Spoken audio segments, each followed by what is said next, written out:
For the record, my name is Brian Worrell, District 4 City Councilor, and I'm Chair of the Boston City Council Committee on Ways and Means.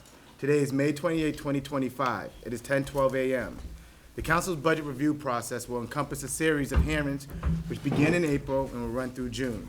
We strongly encourage residents to take a moment to engage in this process by giving testimony for the record, which we'll be doing at the beginning of this hearing following the panelist presentation. The full hearing schedule is on our website at boston.gov/council-budget. For in-person testimony, please sign up in the sheet in the lobby. Individuals will be called on in the order which they signed up and will have 2 minutes to testify. Those who cannot join us in person, you can email your written testimony to the committee at ccc.wm@boston.gov or submit a 2-minute video of your testimony through the form on our website. For more information on the City Council budget process and how to testify, please visit the City Council's budget website at boston.gov/council-budget. Today's hearing is on dockets number 0822 through 0830. The FY26 budget for the Office of Human Services, specifically Age Strong and Boston Vets, aka Veterans, and Age Strong. These matters were sponsored by Mayor Michelle Wu and referred to the committee on April 9, 2025. Today I'm joined by my council colleagues in order of arrival: Council President Louis Jen, Councilor Flynn, the Vice Chair of the Committee, Council Pepin, Council Weber, and also Councilor Fitzgerald. I would now like to turn it over to today's panelists to introduce themselves and to dive into their presentation. Thank you.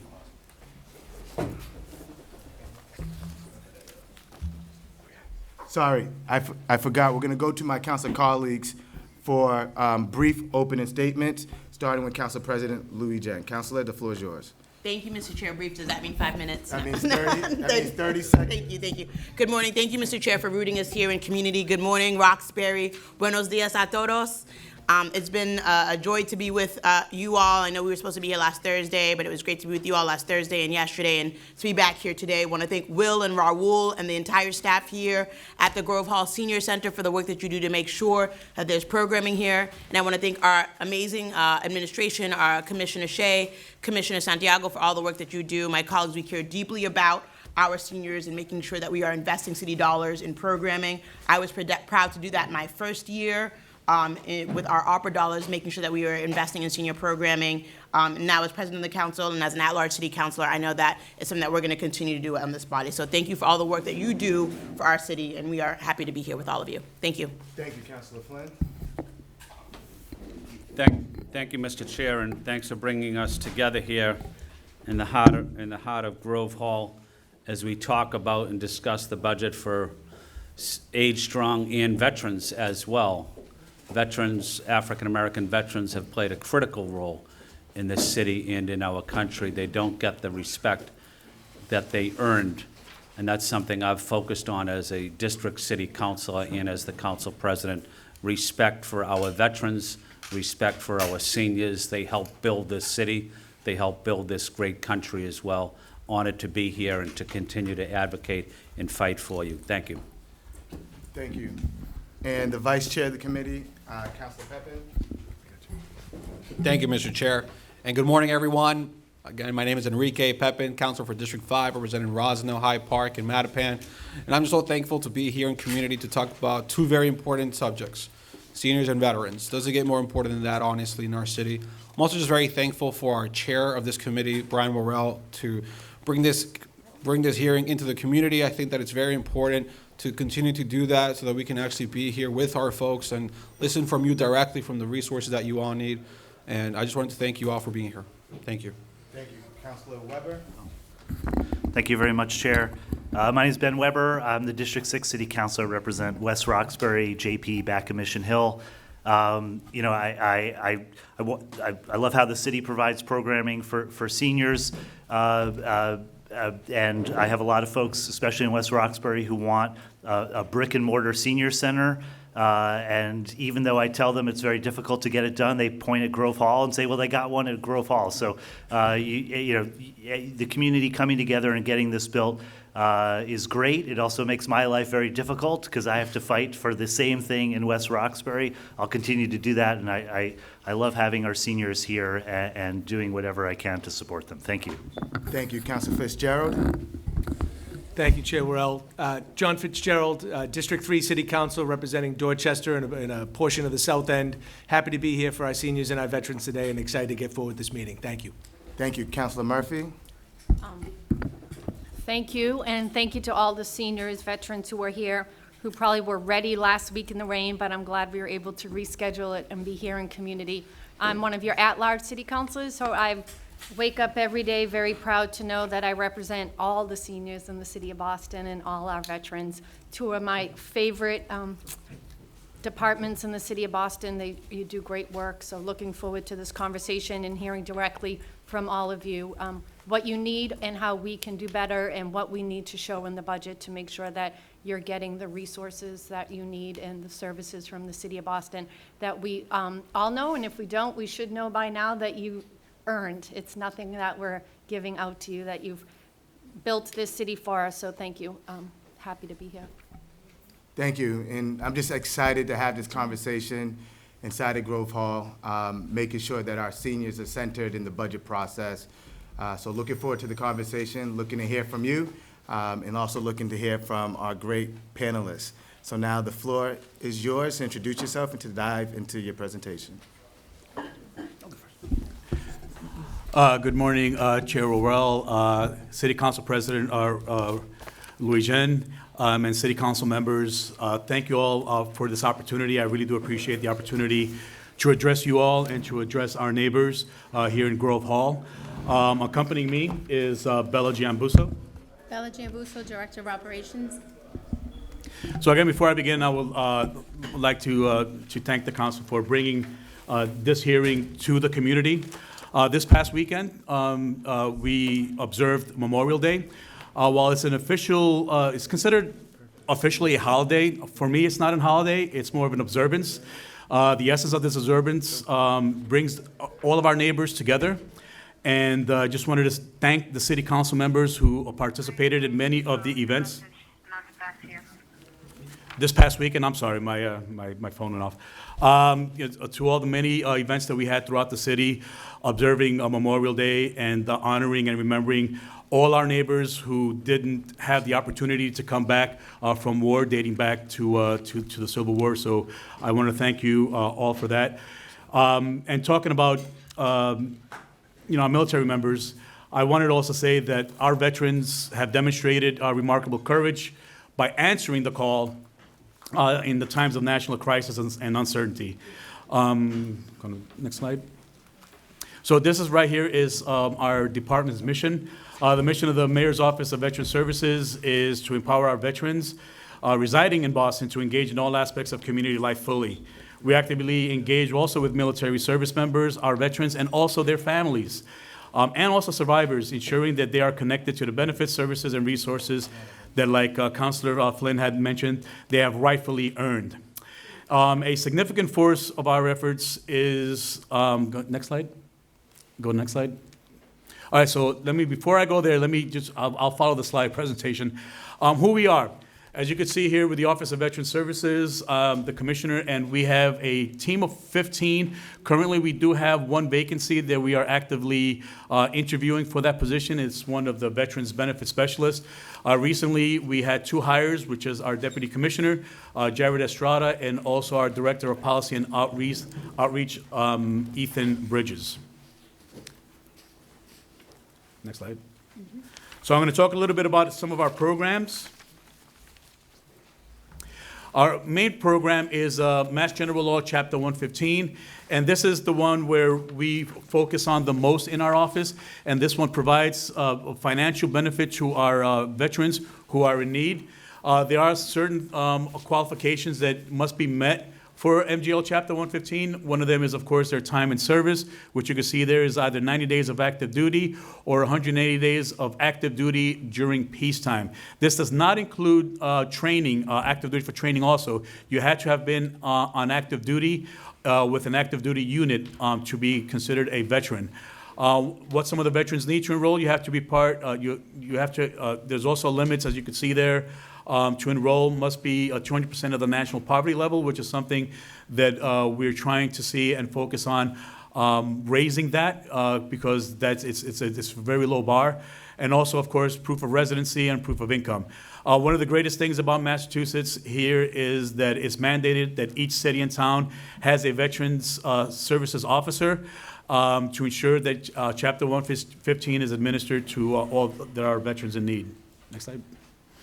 Some of the other program and services that we have is our Bridge to Gap program. This is one that we had started back in 2024, and it's basically just that, to bridge the gap. So there's a lot of, as you've seen with MGL Chapter 115, there's certain limitations to it. And what we try to do with the Bridge to Gap program is to fill those holes and take care of those veterans that don't qualify for Chapter 115, and that we're able to do that with our Bridge to Gap program. Another way of doing that is our grants program. Just recently, last year also, we started our grants program where we are helping our partners, our community partners, to help our veterans and support our veterans in the community. This year, we just recently finished our grants program, our mini grants program. We had a total of 43 applicants with a total request of over $420,000, and the awarding right now is in process. Some other programs and services are Welcome Home bonus. This one is administered again to the state as well. We also assist with our veterans who are applying for VA benefits, so the compensation and pension. So all our veterans benefit specialists are certified to assist our veterans file for their VA claims as well. The annuity program is also one for our 100% disabled programs, is another one that we administer through the state. One that I put up here that I wanted to highlight with is our Boston Bullpen Project. They're a nonprofit organization that assists any individuals. They don't have to be a veteran, and they award our veterans in this case with immediate needs for financial assistance as well. Some of the other services and programs that we have our, that we are going to be working on is our Great Datas program. Recently, leading up to Memorial Day, we have a lot of organizations that we work with locally and a lot of youth programs as well that plant flags in our heroes' graves. We have over 50,000 graves in the city of Boston, and also through our Hero Squares program. If you notice throughout the city, there are hero squares named after our service members that have not returned, that were killed in action, and they all have wreaths on there. I'll be talking a little bit more about that one in a few minutes. But also our Heroes Banners program had the honor earlier this year to speak with the city council, and it was brought up by Councilor Fitzgerald and others in the council about our Heroes Banners program that we are actively working on establishing a policy for as well. So a little bit about our Heroes Banners program. Here you can see our team at OVS and Human Services putting up the wreaths around the city at our Hero Squares. So what is our Hero Squares program? And again, like I said, is a program where we honor and recognize in perpetuity our veterans and our service members that have not returned and were killed in action. There's a way to apply for that. You could go to our website and apply for it, or you could call our office and we'll assist you in applying for a Hero Squares program. And again, this is for those neighbors of ours that did not return back to our country and were killed in action. And there's more on the intake form there. One of the things that I do want to mention about our Hero Squares, we are also in the process of doing a lot of rededications. You can see here, we did a rededication from that picture there. Max Hershkovitz in the Beacon neighborhood, Beacon Hill neighborhood. And that one was a rededication. So what a rededication is, that we are also in the process of instilling biography plaques in our Hero Squares to identify and talk a little bit about and recognize who that person is. You know, when we have our neighbors, when we have visitors and tourists come to our city, they pass these Hero Squares on a daily basis, not knowing who Max is or who Herman is, or anybody else for that matter. So this is our way to let them know who this hero is, and that again, that the price that a lot of our neighbors have paid is with their lives, so that we could all enjoy the freedoms that we enjoy today. And again, we have over 1,300, over 200 biography plaques. So again, it's not a sprint, it's a marathon to ensure that all our heroes have a little information about them. This picture was taken for Thomas Redgate. He was missing for 70 years and was repatriated and finally buried back here home in Brighton. He was killed in the Korean War. And that's an example of what a biography plaque looks like. You can see here in this picture, this was after a rededication that we did in the neighborhood of Brighton. And this individual just happened to be walking by as we were preparing to leave. And lo and behold, there he is reading the biography plaque. So obviously, it is having an impact in our neighborhoods. Now, a little bit about our Hero Banners program that we are looking forward to and very excited to also have throughout the city. So the Heroes Banners program is also another way for us to give tribute and recognize and honor those who have served or are currently serving in our armed forces. Now, this program is not limited to those that did not come back. It's for all our veterans and that have served or are serving currently in our armed forces. To qualify, one of the things, obviously, you would have to be an active duty service members.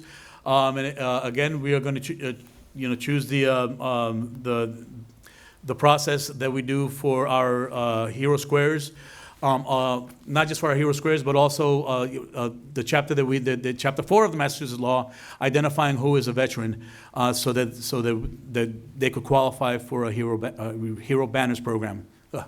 Next slide. Some of the observances that we do at OVS, we have many, many observances. Pretty much every month there's always something going on at the Office of Veteran Services.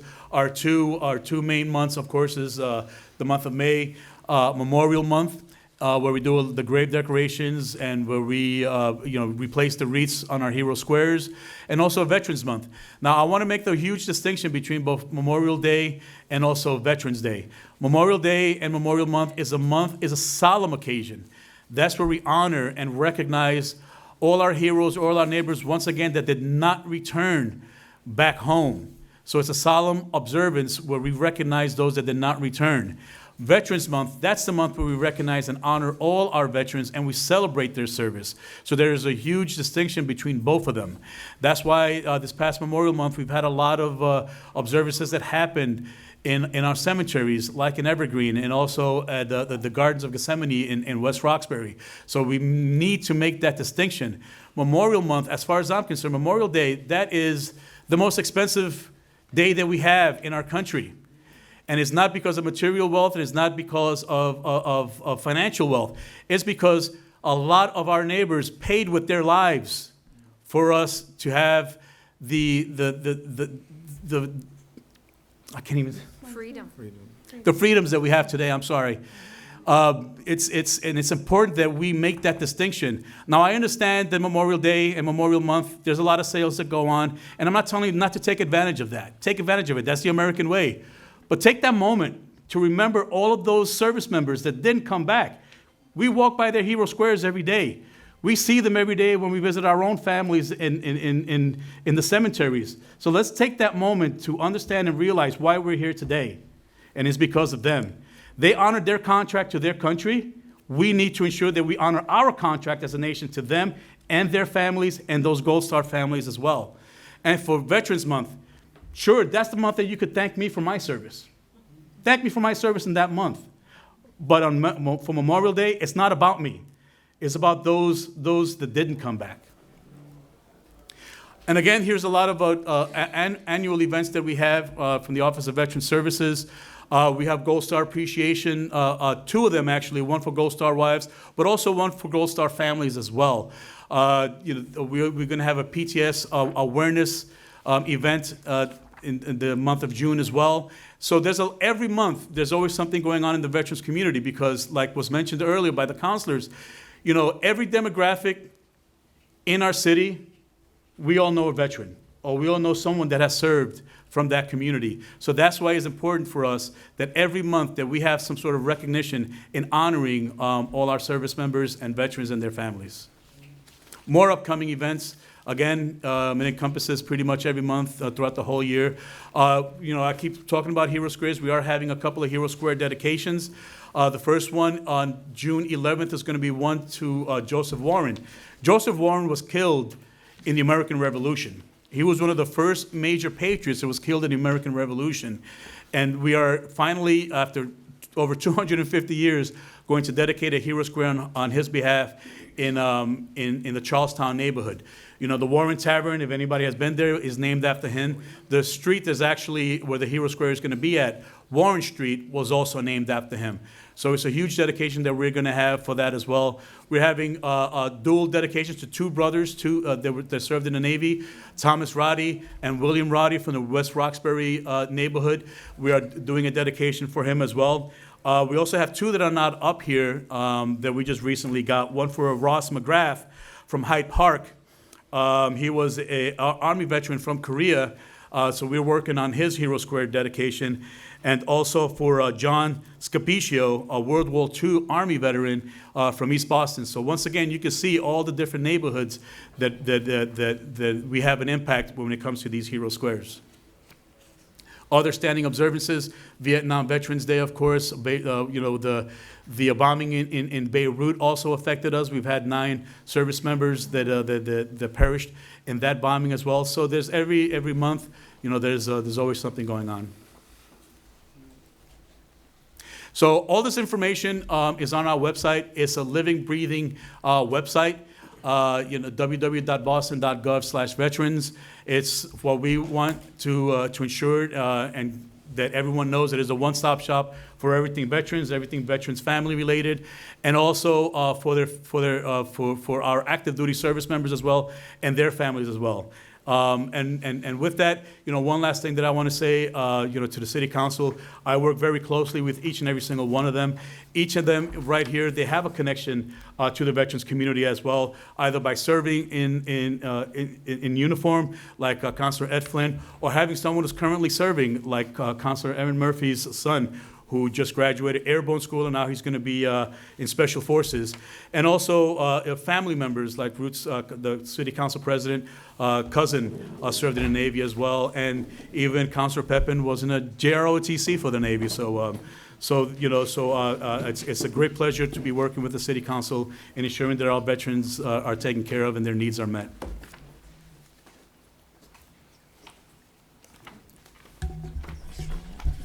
Thank you. Just want to acknowledge that Councilor Braden has joined us.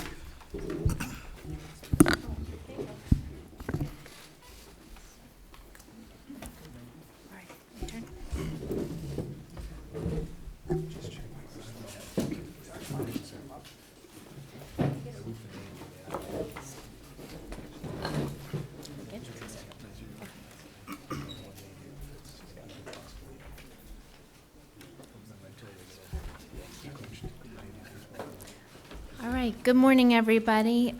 Chair Worrell, city councilors. Hi, everybody. Thank you for the opportunity to be here today, and I'm excited to share the work that Age Strong does to support Boston's older residents. My name is Emily Shea, and I serve as Age Strong Commissioner, and I'm joined today by Deputy Commissioner Corinne Carrito, and Miles Garrity, our Senior Director of Finance and Administration. May is an especially exciting month for us. Not only do we have a lot happening, but it's also Older Americans Month, and I invite you all to celebrate it with us.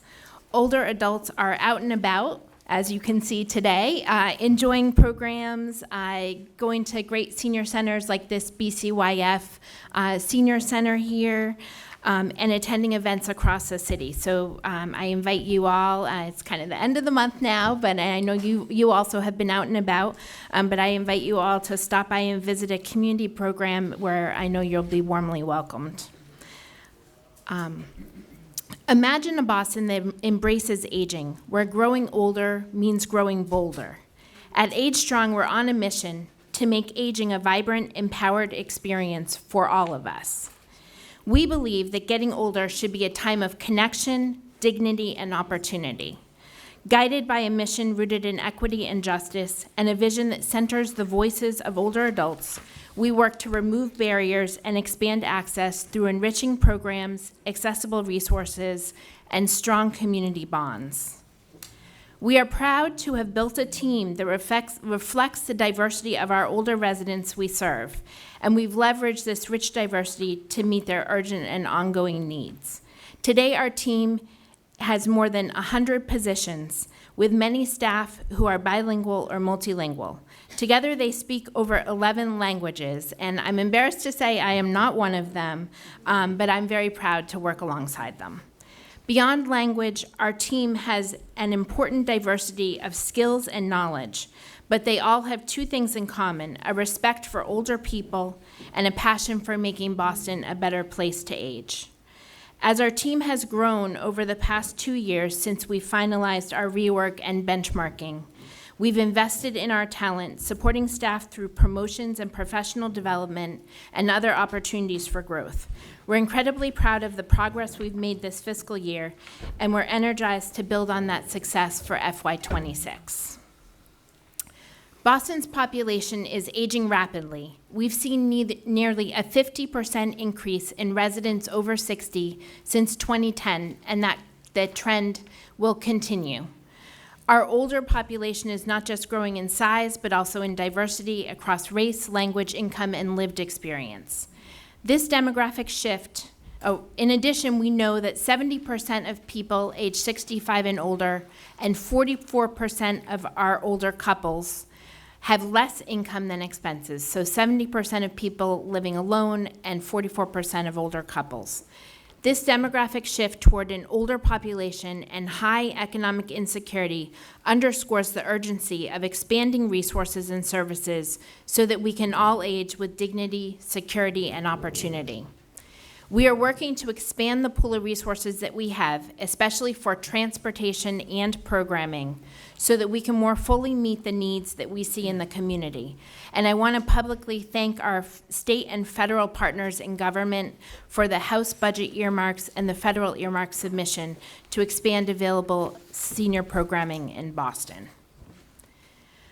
We support older adults with a lot of direct services at Age Strong, and I'll highlight some of those here. We provide transportation services through our team at the Age Strong Shuttle and the city's taxi coupon program, and we were able to start a small rideshare pilot this year. We help people assess what benefits they're eligible for and help them enroll. Our team is certified to help in Medicare and Medicaid, and we help people enroll in programs like the Medicare Savings Program to help save money on medical expenses. We are also a SNAP outreach partner, work with ABCD to assist with fuel applications, help with the property tax exemption paperwork, the water and sewer discount, and much more. We focused on community engagement by providing hundreds of events and programs, running 2 official senior centers, and activating other spaces across the city. And we work with over 350 volunteers aged 55 and older who make an incredible impact every day on our community and throughout our city departments. We work to strengthen aging services system in many ways. Through our grant making, where we distribute millions of dollars into the community, through our behavioral health work, where we're working to implement a strategic plan for older residents, and through our age and dementia-friendly programs, where we focus on cross-sector work like public infrastructure so that we can all live and age well in our city. We work hard on information access. I actually think this is kind of the puzzle of the day, knowing that with such a diverse population from 55 to 105 across many different cultures and languages, we need to be communicating in every way we can, in print, in person, social media, by email, and it all needs to be culturally and linguistically appropriate. Ultimately, our work brings together Age Strong services, city partnerships, community organizations, and our older residents to build a strong, interconnected system of support for people as they age. We think of our partners as an extension of Age Strong, and together we make up Boston's Aging Services Network. We distribute 3 types of grants. We have our Older Americans Act funds and related funds. We give out over $7.4 million in federal and state funding to 26 organizations. The very large majority of this goes to the Elder Nutrition Program, where we unfortunately saw an $880,000 federal cut right at the end of FY24. With these federal funds, we also support social connection, including a number of senior centers, a caregiver support program, elder legal services, and much more. We have $500,000 in our operating budget for our expanding engagement grants. This year, we funded 44 community organizations to support social connection and reduce isolation. This grant opportunity is growing more competitive every year. We had $1.8 million in requests this year. And we're in the final stages of reviewing our FY25 behavioral health grants. We have $450,000 in operating funds for these grants, which expand access to behavioral health services for older people. This, again, is a competitive grant opportunity, and we have $2.6 million in requests for those grants. We started our expanding engagement grants and our behavioral health grant initiatives because of significant community need.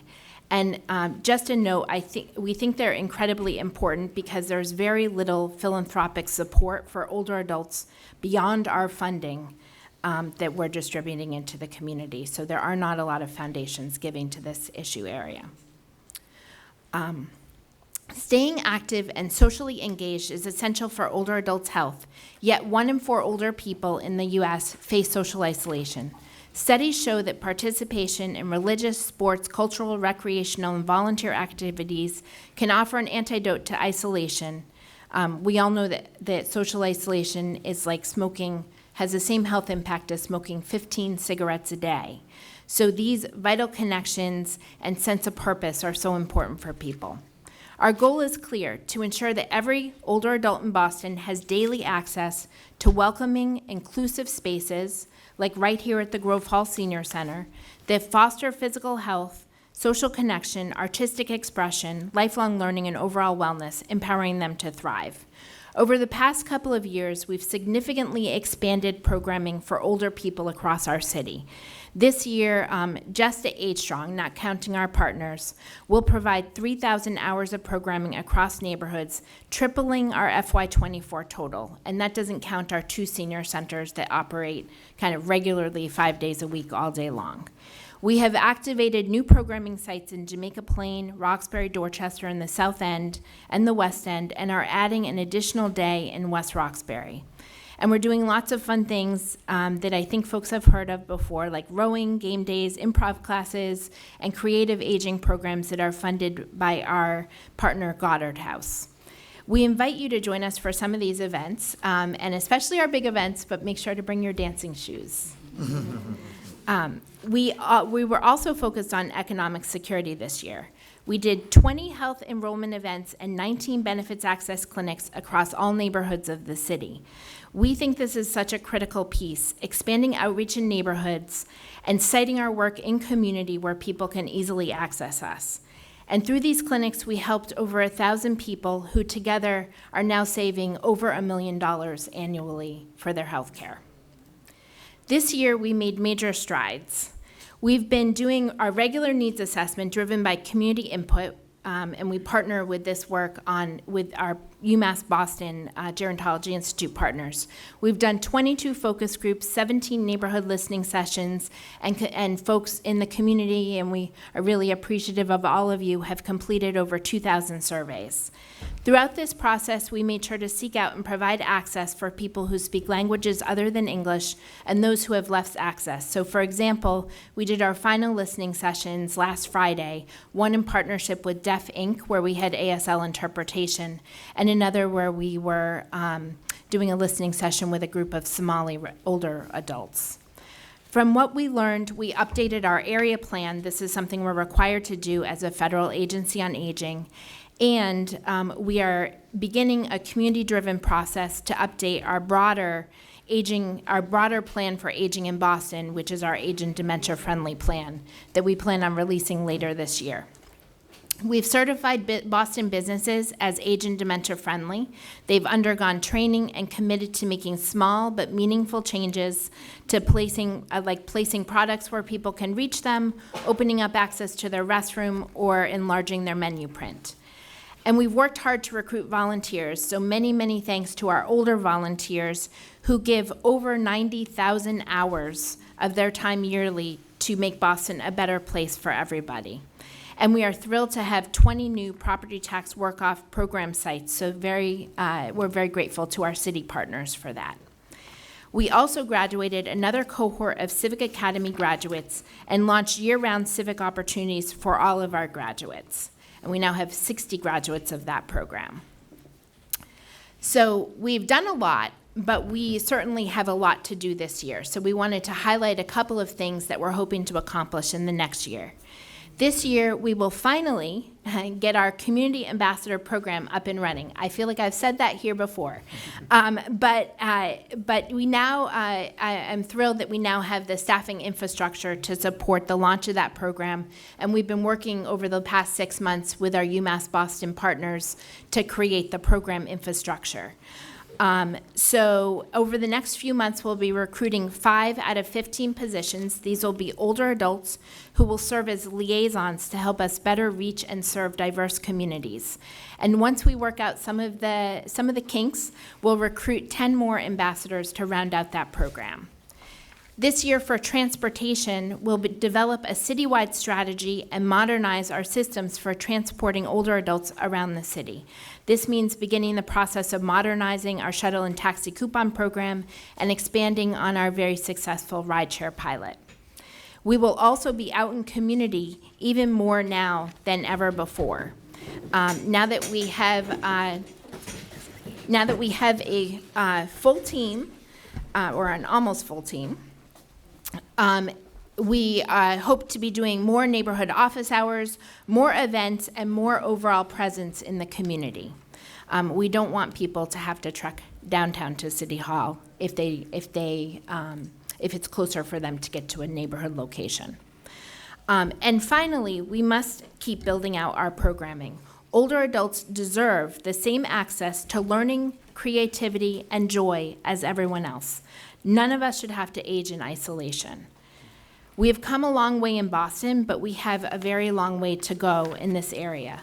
And we will need space, we will need resources, and we will need the support of all of our partners. We're excited that there's momentum around this, and we're grateful to have the mayor's support, and we hope we can count on yours too. And we know we've seen a lot of that support in the past, so we really appreciate that. So thank you, and we look forward to continued collaboration to ensure equitable opportunities for all older adults in Boston. Thank you for your presentation. A lot of great information. Yes. And thank you for your service to our seniors and to our veterans. I would now like to turn it over to my council colleagues for first. Oh, no, we are going to the public first. That is what we're going to do first.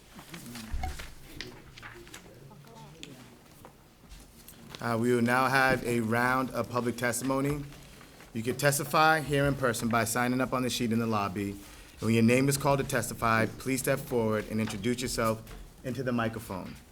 Participants will be called on in the order which they signed up, and you have 2 minutes to testify. Bring the microphone to them. Can you add Haywood's name? Yes. Yep. We will first start with Perlita Gilpin, followed by Ms. Langum. So if you would like to testify, the microphone's here. All right. No, Annette Gillen. All right. Marie Williams. All right. Marilyn Dooley. Anita Jones. No, I know. They always. All right. Haywood will go. All right. All right, I'm gonna go through the list. Alima Pereira. Oh. Did you want to ask questions or just? Ella habla español. ¿Tú quieres? Usted quiere hablar para lo que usted quiera, para sus programas. All right, doesn't seem. Ven, pues se puede parar para el micrófono.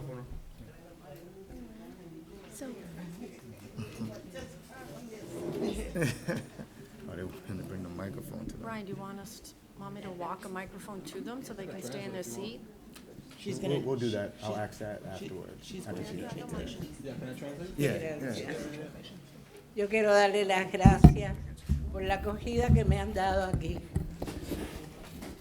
I want to thank you all for having me here today porque me siento como en casa, because I feel at home ya que mi país está muy difícil. now that my country is Hablar very de mi hard. país me da llanto. To talk about my Porque country gives nunca me fue sadness así. because it was never like this. Ya yo tengo 79 años I'm 79 years old, y he vivido otros sistemas, and I've been able to live through this system. como este, ninguno. And like this one in Boston, no other. Entonces, muy agradecida a todos ustedes I'm very thankful for all of por you esta participación y por permitirme ahora hablar aquí. for the participation and allowing me to speak today. Gracias. Thank you.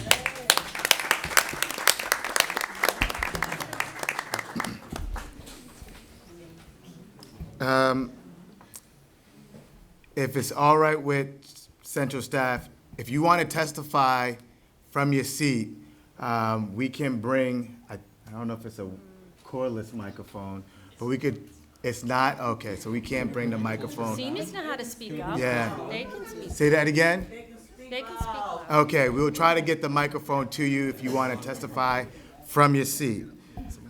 Joanne Chambers? Oh, you thought that was a sign-up sheet, okay. Bernice Nelson? Yes, I thought it was a sign. Okay. All right, that's all right. Now we have your names Vir- and your emails. Virginia Pamela? Anyone else? Virginia Pamela, would you like to testify? Okay. Yep. I would like to see it made a little easier to get the ride or to go shopping using transportation without making two appointments. I remember a long time ago, they used to have a shuttle that came in the community and take you shopping and come back in about an hour and pick up the people from the store and take them back home. I don't see that anymore. Thank you for that. Pamela? I don't have, right here. Yes. I want to piggyback on what you said. Back in the time when I was town, we didn't have the ride. We didn't appreciate the ride that we have today. But we didn't have the transportation from the hospital to carry. It's totally different now. You can get a ride from the hospital, they give you that transportation. You don't even see cars out here on the road more today. But the transportation for the elderly, you can't get around and you gotta have appointments to attend. This has really been great. Different types of the ride from the hospital, the ride and the shuttles. This is something that really has come up since I've gotten old in my time. And it's great to see that it's happening. A lot of elderly is not taking advantage of it, which you probably don't know.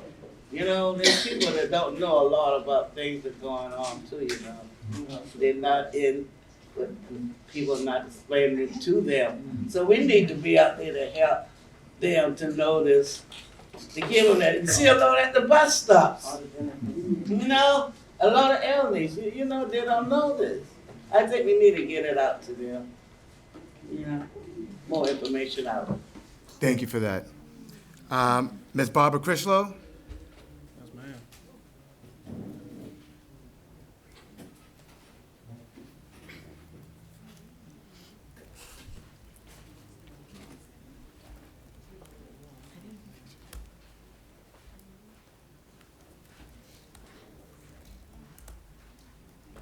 Good morning, everybody. Morning. Obviously, you know my name is Barbara Critchlow, and I'm from Mattapan. Can you hear me back there? Oh. What is it like this? Raise it a little bit. Okay. Again, my name is Barbara Critchlow, and I'm from Mattapan. And I've created a program at the Mildred Avenue Community Center with my friend, who is now deceased, Thelma Burns. Thelma and I used to travel around because we had nothing else to do. We were tired. And we just went shopping, and we talked about a lot of things. But we kept asking, why isn't there a program in Mattapan. And unfortunately, Delma had an accident and she passed away. The day after her funeral, I was approached by a city worker, Erica Butler, who was doing a wellness check. She asked me what I wanted, what we were going to do about the seniors. And she kept hounding me, so before we got off the phone, I had a meeting set up the next week at Mildred Avenue. They were going to open the door to us for a senior program. They had one there before, but I don't know what happened to it, but we have one now. One of the issues that I need to see addressed is to make sure that our city council members can find money to promote these programs. And one of the locations is OPAT, the Office of Police Accountability and Transparency Commission. It just seems like it's a duplication of services. The officers are wearing cameras. I don't know why this committee exists. They're talking about the redesign of Blue Hill Avenue. Money from the American Rescue Plan Act is paying for that to the state. I was on that committee when they originally did it, 2006 and 2009. We were on that committee for a long time. We rode up and down Roxbury, Dorchester, and Mattapan. These programs, the redesign of Blue Hill Avenue shouldn't even exist. It's a state road and it's a state department. There's millions of dollars going into that program which can be used for our seniors because we're growing every day, the numbers are growing. I have, on an average, 55 to 60 seniors every Tuesday and Thursday. There's money that can be used for additional programming, transportation, and any other services that they need. But these are two duplicating programs that should be defunct. They need to be wiped out and that money be used somewhere else. You see this room right now, it's full. I have this many people every Tuesday and Thursday. Trust me, we have ideas of what we want to do, what we want to have.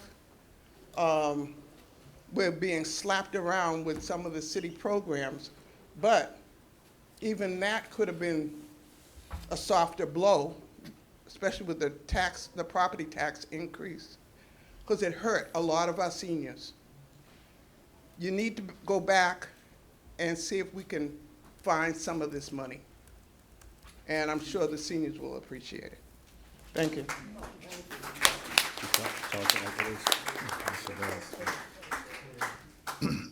Donna Walker, followed by, I think it's Dwayne or Dan Davis. Donna. Okay.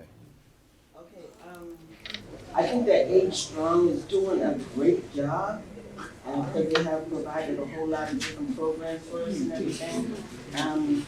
The veterans, my uncle was 95 years old, and he applied for food stamps. They gave him $14 in food stamps a month. And it's like, he fought for his country. So I don't understand why he only got $14 when people are getting, that have not done anything for the country, and getting hundreds of dollars for these things. The Blue Hill Avenue thing is terrible. That's the worst thing that they could ever do. They did it on Columbus Avenue, and people are, there's all kinds of accidents. My sister lives over there. She got hit by a bicycle rider, motorbike person. Y'all got a lot of things that y'all are doing that I don't think is correct, but I think Age Strong is doing a wonderful job. That Blue Hill Avenue is gonna be the worst thing ever. My sister lives on Columbus Avenue. Y'all took parking away from everybody that lives over there. You're worried about like the T-riders, but not the people that live in the community. The people that live in the community, a lot of them own their own homes and stuff like that. You come into our neighborhoods and then you just do things. You don't ask. You know, when we find out about this, when we have these meetings, after you already made the decision to do what you're gonna do. And that's not right. I think we should be able to know about these meetings and stuff like that before all the things that you're doing before you make the decisions. Not, you made us feel like we're gonna make decisions, but we're not making any decisions. You know, because you already made it. And I think that sucks. You know, I think that's one of the worst things that has ever happened.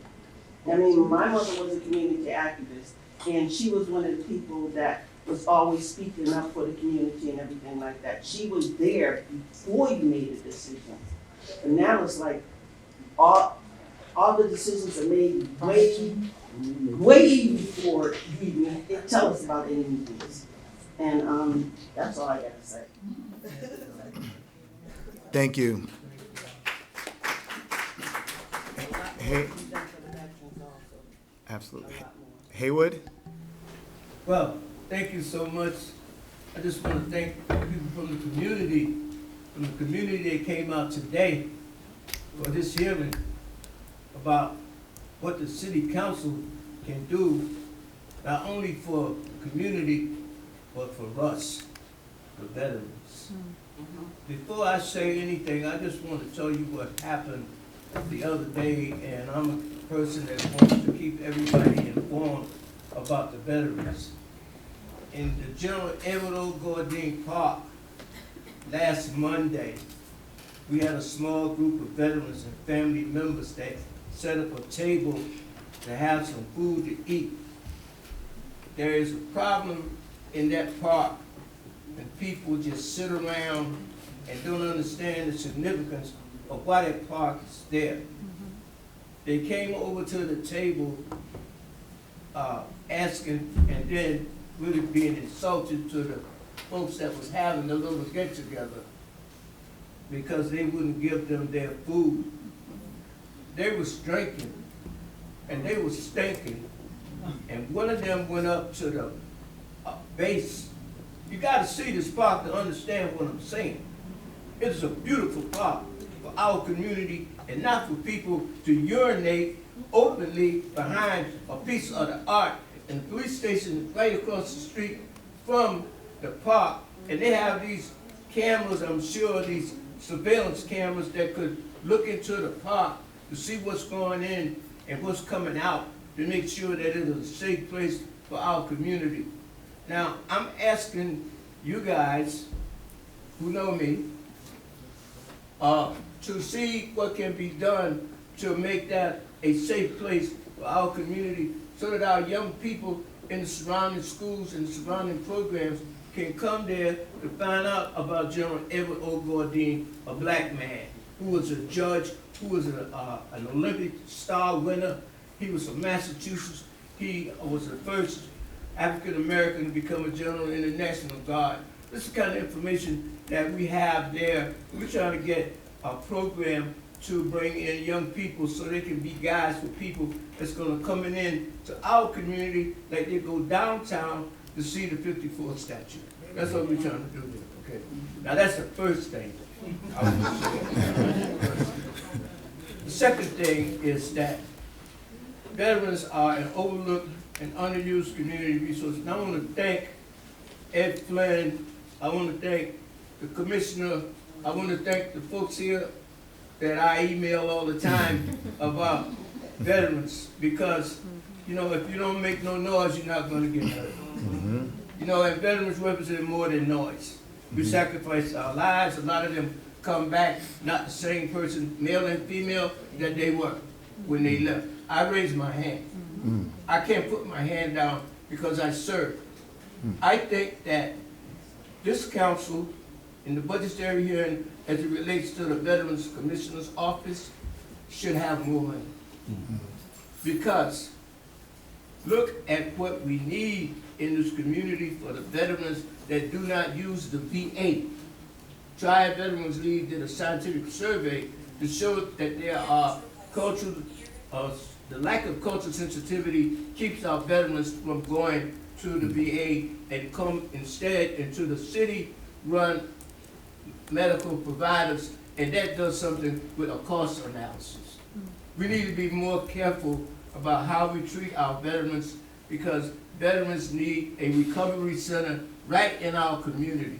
If not one, at least two. And that should be a part of the increase for the commissioner, who I've talked to often about the situation when it relates to our veterans and their families. And their families, because when you go in the military and you go through some traumatic situations, you come back home, you're not debriefed or anything. You just given a DD form 214, you got any money on the books, they give you your money and send you on, and you come home a total stranger. You are a stranger in your own home, and you can't talk about it. We need to be able to have the commissioner have the resources that he can deal with situations like that. We need, we're talking about my good friend Pam, was talking about the $14 food stamp situation. Well, he's lucky he got 14, because the way things is going, we might not get 14. We might only get 4, if that. So what I'm saying is that there should be some kind of infrastructure to create for food distribution to our veterans. And so you know how I think anyway, I think that there should be a strategy not only on veterans holidays, but these merchants that provide food, that some of these large supermarkets have a discount for veterans with a proper kind of ID so that they can meet the needs of their families. We do a lot of work. Trying Veterans does a lot of work in the community. So we're asking you to support the budget of the commissioner. That's what I came here to do today. And I'm glad we got a beautiful day today, because last week, well, it was terrible. I was ready to come, and then they said, at 6 o'clock in the morning, it's cancer. I said, oh, man. And I found out about it today because somebody called me. I apologize for being late, but I want to thank you for coming into the community and hearing my voice regarding veterans and my concern. Thank you. Thank you for your service. Want to acknowledge that Council Mejia has joined us. I also just want to thank everyone who came out and who lent their voice to this conversation. This budget is all about you and how we can provide more services to our community, specifically our veterans in our age-strong community. I see a hand being raised back there. Does that mean that you want to testify? Okay. Can you state your name? Marilyn. Marilyn. Julius. I live in the Savin Hill area of Dorchester, and I thank Age Strong because they do a lot for us. But the city needs to do something about the streets. And when I mean the streets, I mean the sidewalk. I use a rollator, which I cannot use because the sidewalk is so unlevel that I've almost fell over it about at least 10 times. I'm always told by my doctors I should walk more. Well, I can't walk more without my rollator because of how the streets are made. They're putting up buildings everywhere. You're talking about messing up. Blue Ave is already messed up, and you want to put the buses in the middle of the street. I would never cross Columbia Ave because it's dangerous to leave off the sidewalk to walk over to catch the bus. Because of the way the cars are coming down the street, they don't have that much room. You got the mopeds, motorcycles, all kind of things coming down. It's dangerous, and you want to put that on the middle of Blue Ave. I don't feel safe just walking around the corner. And actually, I can't walk around the corner without my rollator because my cane does not help me. And so when I'm walking with my rollator, I cannot look out and see who's coming towards me, who's coming up behind me, or anything, because I'm too busy looking at the ground to make sure the sidewalks are level. And so if you want to put money into something, put money into fixing these sidewalks around here. And it's not just in Savin Hill, it's across Boston. It needs to be fixed. And I know that it could be done, because you have all this money to put here, there, and everywhere. Put some money into the street, because you wanna make it safe for elderly people, then make it safe. I need to walk, I cannot walk without having the streets, fixed. Where I'm living at now, they've built so many, condos, and in front of it, where they're making the condos, they fix the sidewalk. But the rest of the street is just still jacked up. And when you go around and do it just Ave, it's jacked up. And if I need to walk to Uplands Corner, I can't. Because there's no buses where I live. There's one bus. It's bus number 18. It runs every hour on the hour, every half an hour on the hour. And it does not take me to where I need to go. I would have to go completely over to Andrew Station to get a bus, or to Ashmont. That's not where I need to go. And I look at how they gave free access to people on bus 28, 23, whatever it is. I don't live in that area. And I haven't been on a bus since 2017 because of the problems that I have with my rollator, trying to walk to Uplands Corner to get a bus just to get up here. So now I'm using the T-Ride, which is great, but then not all times it is not great. And buying taxi vouchers, which really is not a lot in my budget for me to be buying these taxi vouchers, but I need them because that's the only way I can get around. So something needs to be done about the streets. You know, putting that stuff up here in Blue Lab, that's the craziest thing I've ever heard. When they came here last year and talked about it, I just thought it was just the most craziest, ridiculous thing that I've ever heard in my life. And to be on Columbus Ave and to see how the bus stops are made now is crazy. And that's how people get hit.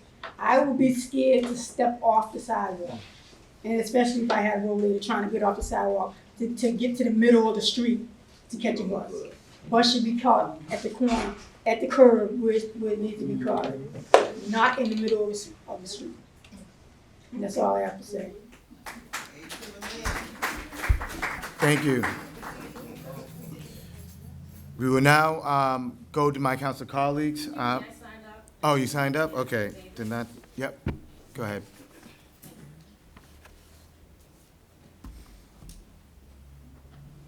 I want to thank you all for coming to the community.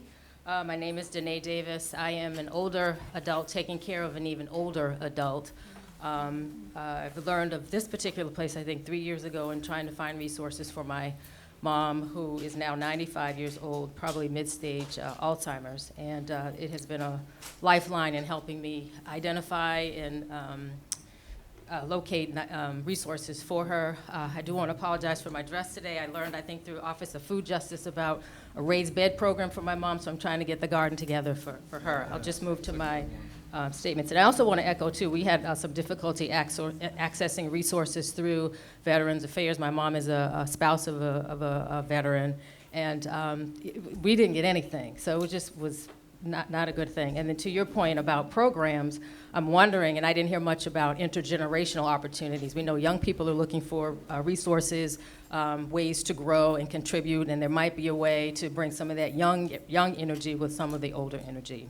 I'm urging both groups, Veterans Affairs and Age Strong, to rethink or expand programs that incorporate the arts for older adults and veterans experiencing cognitive decline that go to them. Many of the comments today have spoken about or mentioning people coming to and getting to programs. One of the things, unfortunately, I've had to do is stop coming here because it's difficult to get my mother with Alzheimer's to this particular place. So what I've had to do, because she's still alert and she's still alive, is to find alternative programming. And a lot of that programming we've learned about during the pandemic is online. With that, we are taking advantage of two programs that are probably easily replicated in the city of Boston, given the rich resources that we have to arts and just really smart people here. One we're taking advantage of is out of New York City. It's called Arts and Minds, and I do more of that than she does, my mom. And then something that's called Music Men's Minds, and I believe they are out of California. My point is for the city to think about ways to go to or be accessible to seniors with cognitive decline. I know that the memory cafes are up. The first few times I experienced those, they were not appropriate for my mother given her stage of cognitive decline. But she is able to take advantage of online programming where people know how to work with that particular population. They talk more to her.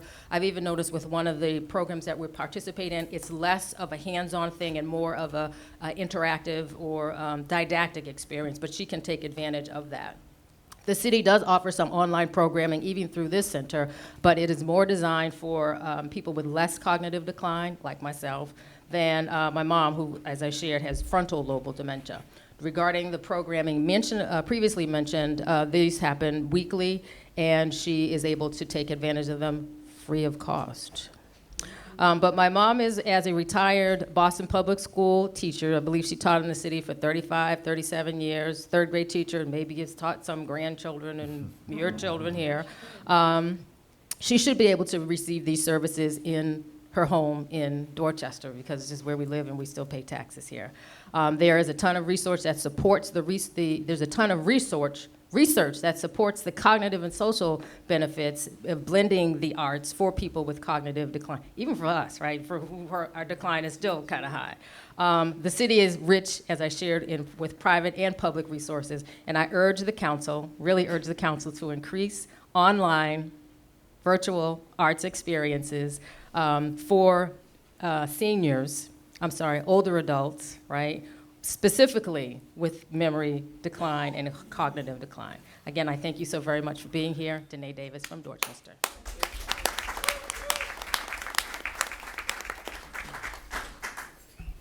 Would anyone else like to testify? All right. Again, thank you for lending your voice to this conversation. I would now like to turn it over to my council colleagues for a first round of questions, starting with Council President Louis Jen. Council, the floor is yours.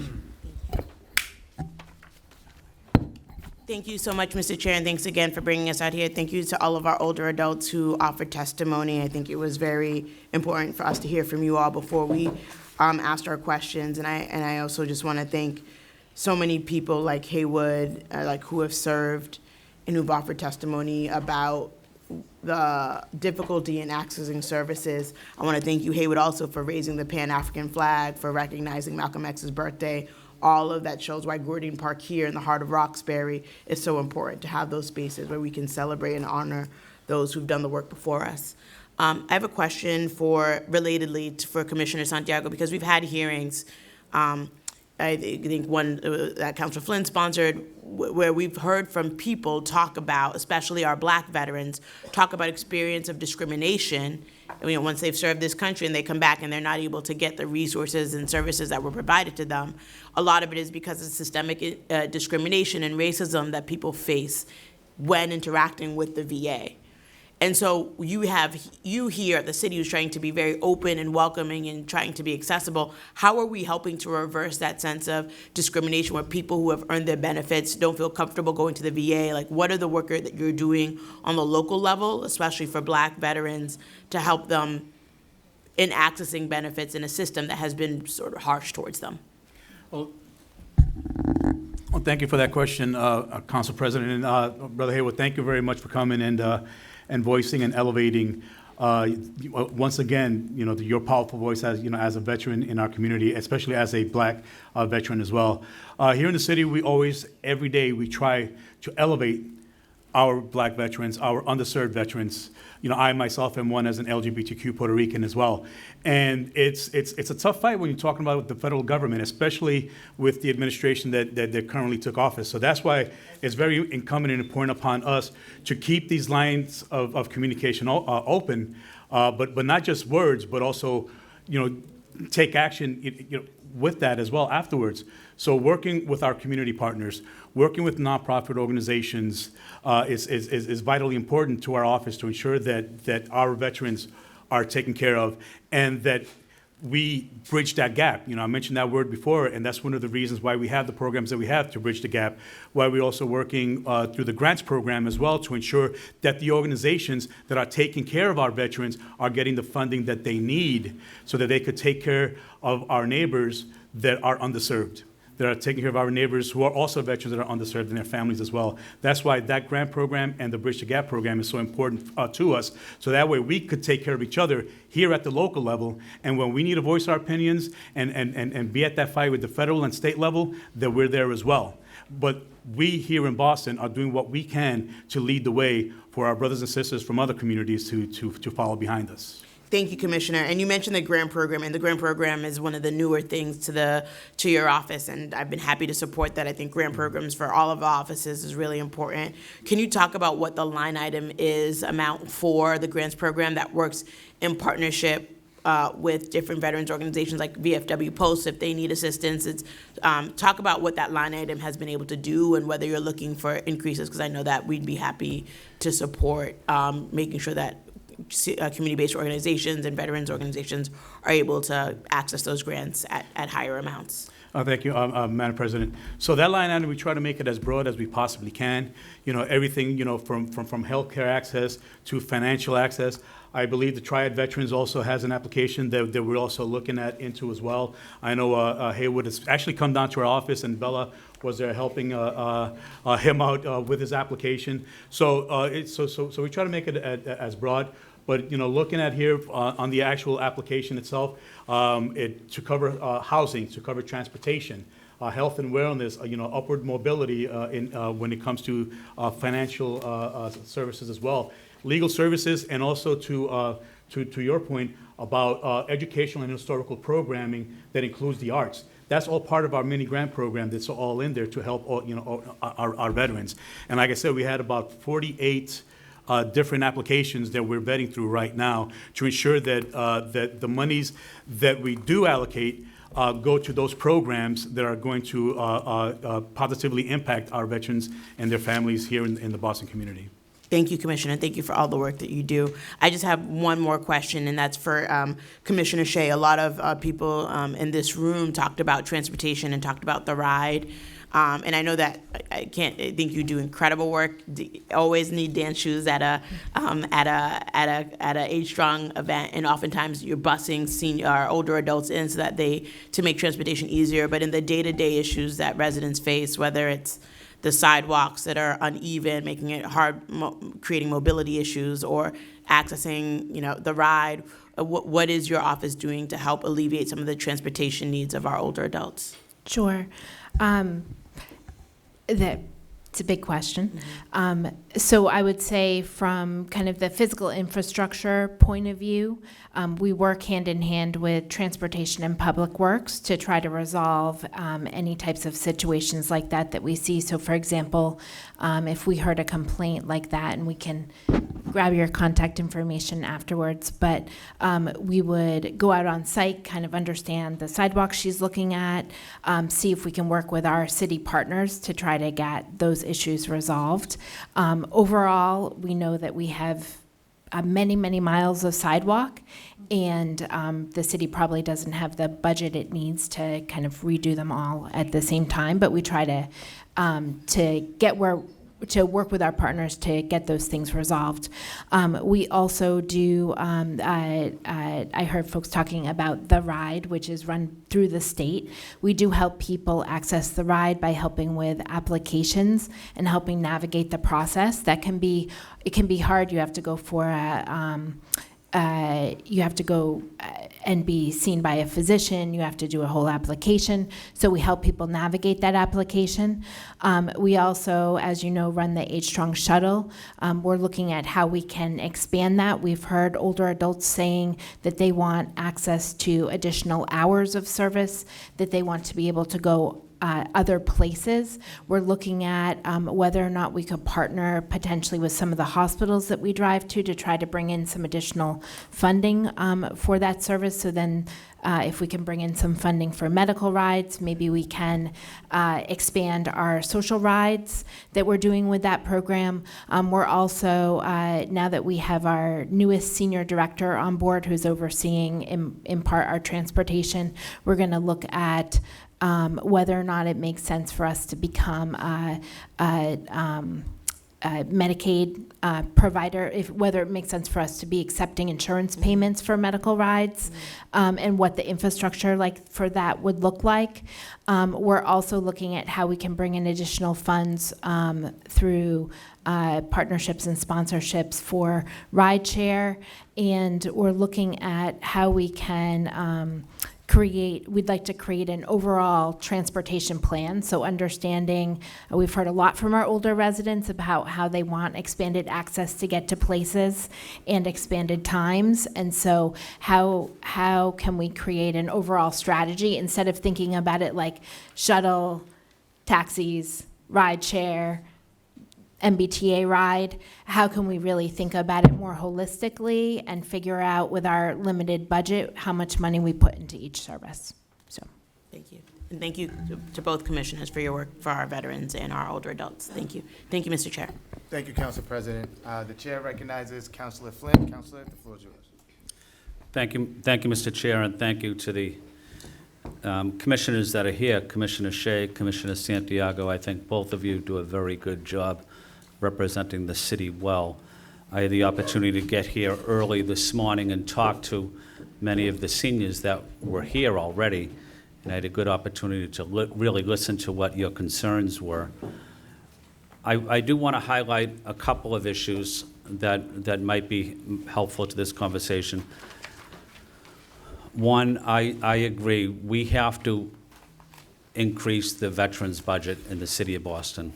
They do exceptional work. We have an exceptional commissioner, and Bella does a tremendous job. They don't have enough money. We have something in the budget called the budgeting amendment process, where we can kind of shift some money around a little bit. There's a little bit of flexibility. I'm proposing that we move $1 million into the veterans budget from another particular department that will not like that, obviously. But that's the priority. The priority, in my opinion, are veterans and seniors. You help build this city. You help build this country. You were here in Boston during very difficult periods of time, and you're still here. You're still making a contribution. My friend Haywood calls me all the time, and every time Haywood would call me, it's always about helping veterans. It's never about helping himself. It's always about someone in need. What are we going to do for black veterans in terms of medical care? How are we going to help them, Ed? What services can we expand? So Haywood, it's always about other people, and we just want to say thank you to you. Thank you. You're a good man. I had the opportunity, as many of you know, to serve 24 years in the United States Navy. I know the challenges veterans have when they come home. Again, I want to highlight Commissioner Santiago. We frequently go down to D.C. to advocate for veterans services, veterans programs. I'm going down next Friday because there's a rally for veterans because they're potentially cutting the budget, obviously. And I'm not going to be here in Boston when there's a fight down in D.C. for veterans' rights. I'm going to be right in the middle of a fight. I like to have a fight. That's what I love about you, Ed. So my other point is, Commissioner Shea, you also do a tremendous job. I want to acknowledge your professionalism. And Commissioner, I watch you too when you go to an event. You're always talking one-on-one to our seniors in a professional manner, and you're doing the best job you can. So I do want to say thank you to both of them. But what I really want to say is thank you to you for never giving up on helping so many people in our city, in our community that desperately need help. And your voice here today helped tremendously. Thank you, Mr. Chair. Thank you, Councilor. The chair recognizes the vice chair of the committee, Councilor Pepin. I like the energy that Councilor Flynn is bringing to the hearing today, so thank you for everything you do. Good morning, everyone. Again, my name is Enrique Pepin. I'm the City Councilor for District 5. I just want to thank you all once again for being here. It really does make a difference when we get to hear testimony from you all directly. It gives us perspective of what you all are experiencing and what you would like to see us to work on. Before I continue, I just want to give a quick shout out to Ms. Cretchlow, who I know is technically across the street from my district, but runs one of the best senior programs in my district over at the Mildred, so thank you for doing that. And a special shout out to someone who is now legally considered a senior citizen because he just turned 65 years old, Jose Ruiz. Thank you for all the work you did. 55, they stopped saying it. Thank you, Matt.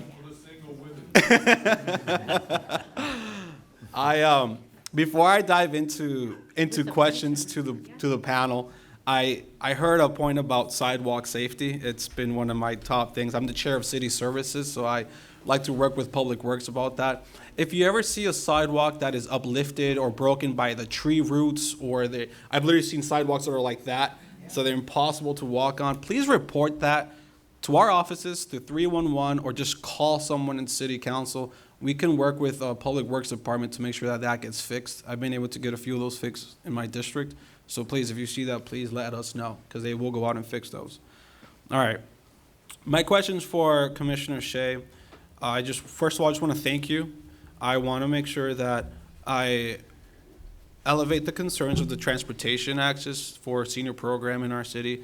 I want to know what programs exist or what opportunities exist to expand transportation access. I know that for the program at the Mildred, I want to know if there's an opportunity to expand transportation services. Sure. So like I said, we are looking at how we can expand transportation access. Part of that involves fully hiring driver positions. I know we recently had an issue where we were unable to transport someone to the Mildred because of the number of open driver positions. We had a number of retirements, and we are in the process of right now of hiring 5 driver and onboarding 5 new drivers, which is great. But even fully hired, we still cannot transport 130,000 older people where they want to go in the city. We just don't have the resources to do so. We have 21 driver positions, so probably about, there's always a few folks out, so probably about 18 drivers on the road every day, fully hired.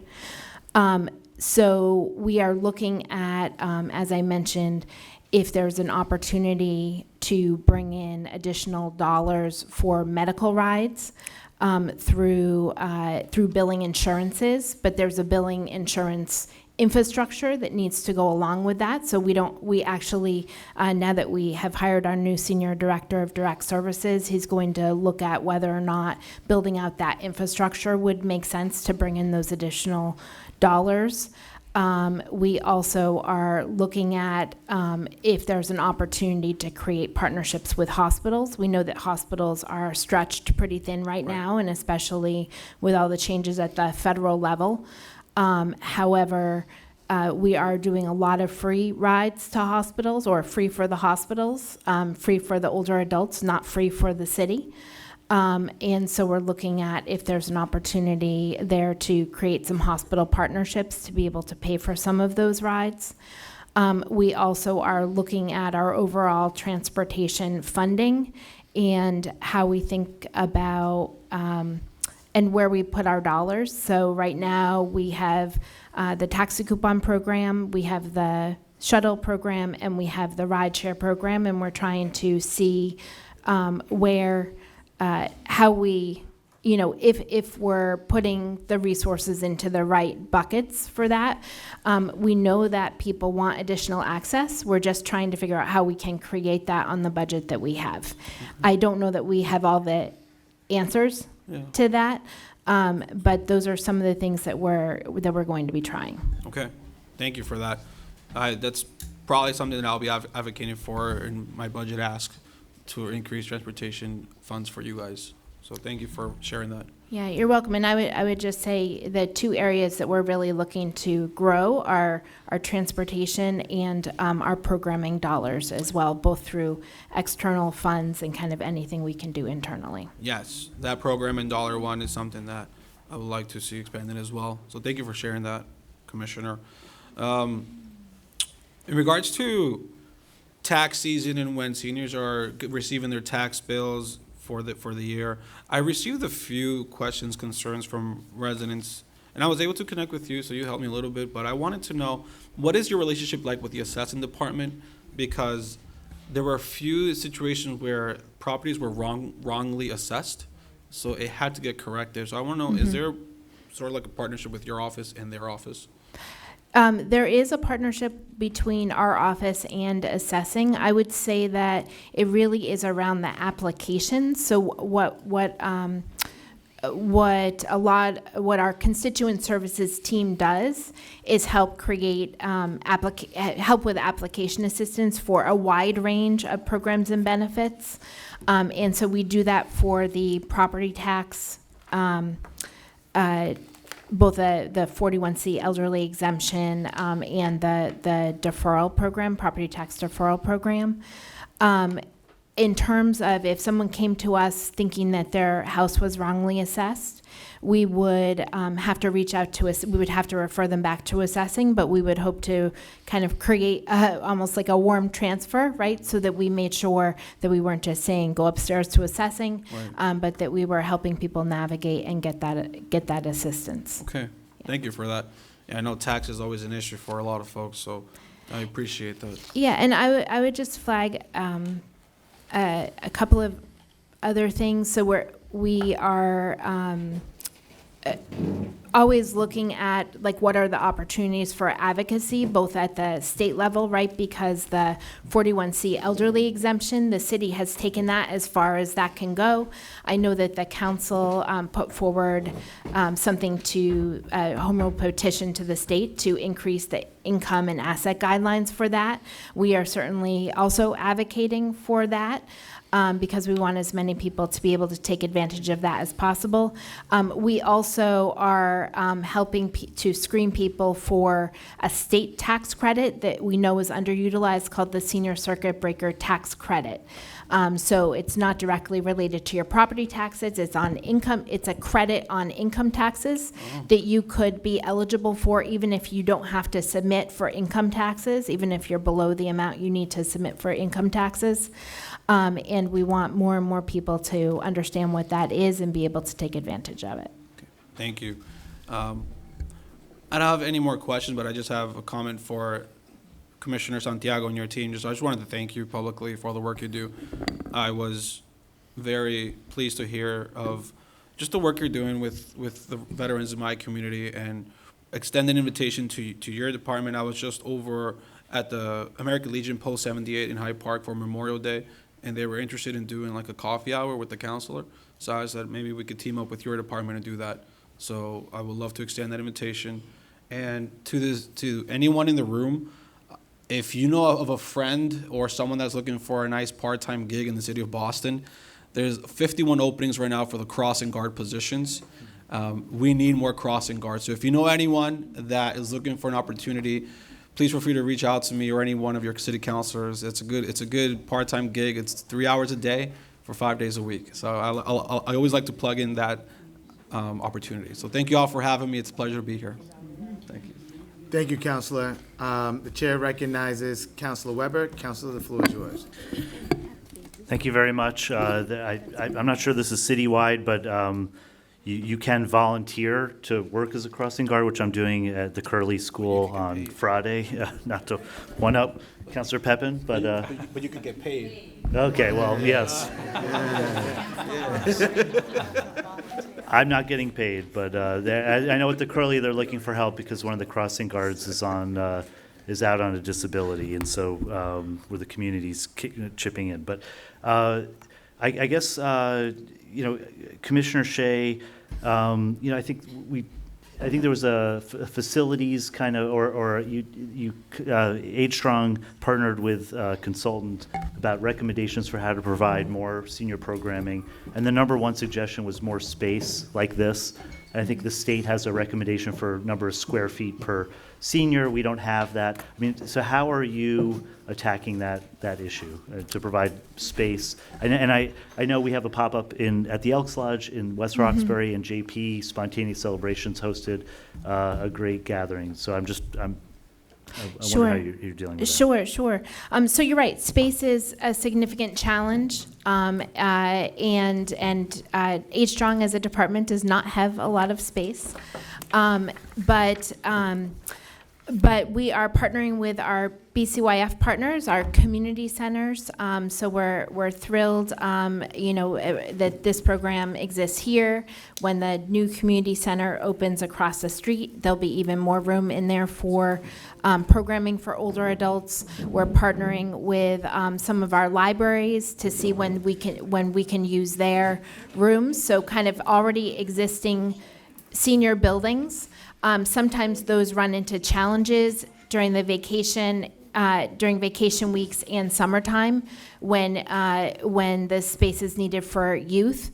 There are also some challenges with when BCYF spaces are combined with a school, because a lot of the programming for older adults operates during the daytime, and in the majority of school-based buildings, unless it's like the Mildred where there's a separate entrance, the majority of those spaces BCYF can only be in after 3 o'clock. Working as we can internally with the spaces the city has, we also have gone externally to try to rent some additional spaces. So you heard we're doing the extra day at the Elks. We are also, we've paid for some space at Spontaneous Celebrations, and we'll be back in there after the kids are in there for the summer, but we'll be back in there in the fall. We've paid for some space at the Guild. We've paid for some space at the DeWitt Center. We're trying to which do more line of item that. does that come out of in terms of? Sure, we've been able to pay for that with some unused, some money that we hadn't used in our Council on Aging, our state-funded Council on Aging budget. Okay, just shifting gears slightly. So, last year, I pushed for, and my council colleagues supported access to council program for folks who are in eviction proceedings. And we have a pilot that anyone with kids in school in Boston will be provided with an attorney if they get an eviction notice. The reason why I pushed for that program is because a senior in West Roxbury called me and said, I've lived here my whole life. I raised my kids here. I can't afford to live here. I don't know what to do. And I know as different cities expand those programs, New York City expanded that program to seniors. I guess, do you have data on homelessness among seniors in Boston? And do you think that we could help with that by providing representation in court for them in housing court? Because nobody goes, it's like 90% of landlords have attorneys, less than 5% of tenants have attorneys. So, I'd like to expand that program to seniors. I don't know if you have any thoughts about that. Very, very important program, and I appreciate that the city has the pilot for the BPS kids. I think that there is a real need to have access to counsel for everybody. I know that the mayor and the administration, and I'm sure the council, are very supportive of the state bill that people are trying to move forward to get access to that. As of right now, that doesn't exist for older adults, but we know that if anybody of any age has counsel, they are far less likely to be evicted.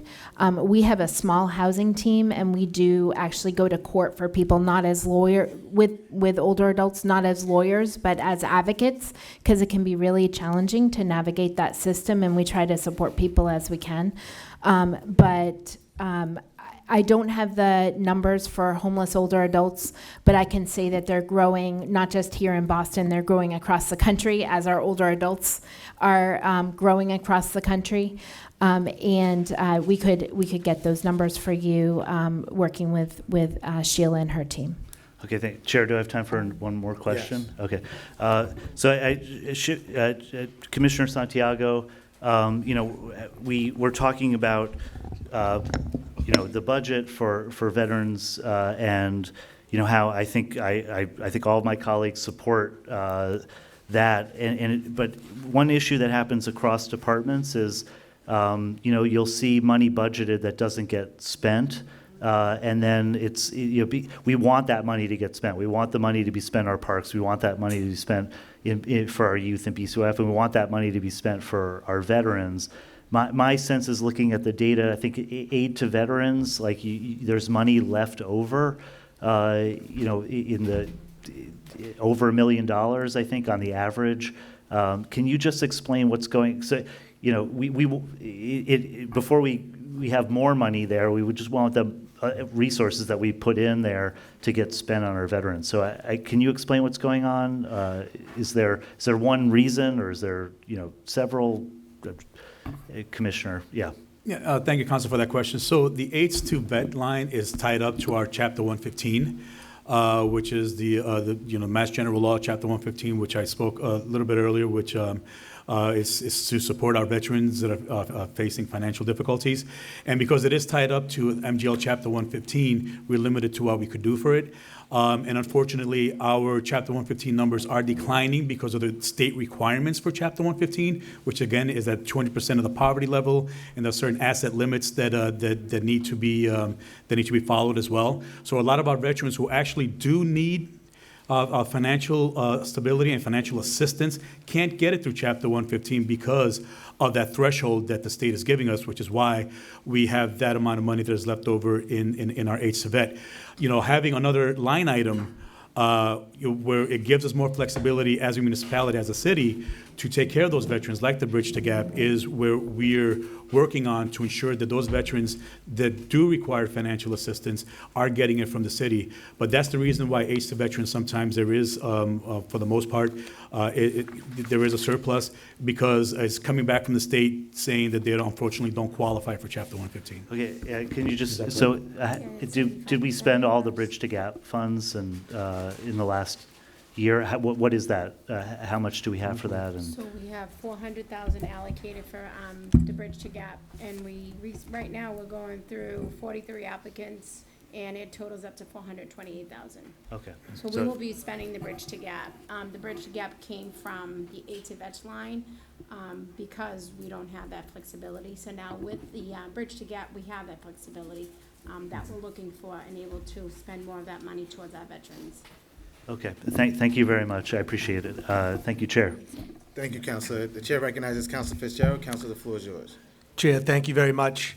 Commissioners, Santiago, Shea, thank you so much for being here, and your team as well, for joining us today. First, let me just say to the seniors in the room, this body's understanding of how important it is to take care of those that are aging in place, and want to stay at home in their city that they grew up in, or even if you didn't grow up here, that this is the place that you chose to make home. I know for myself, when I think about our own situations, right?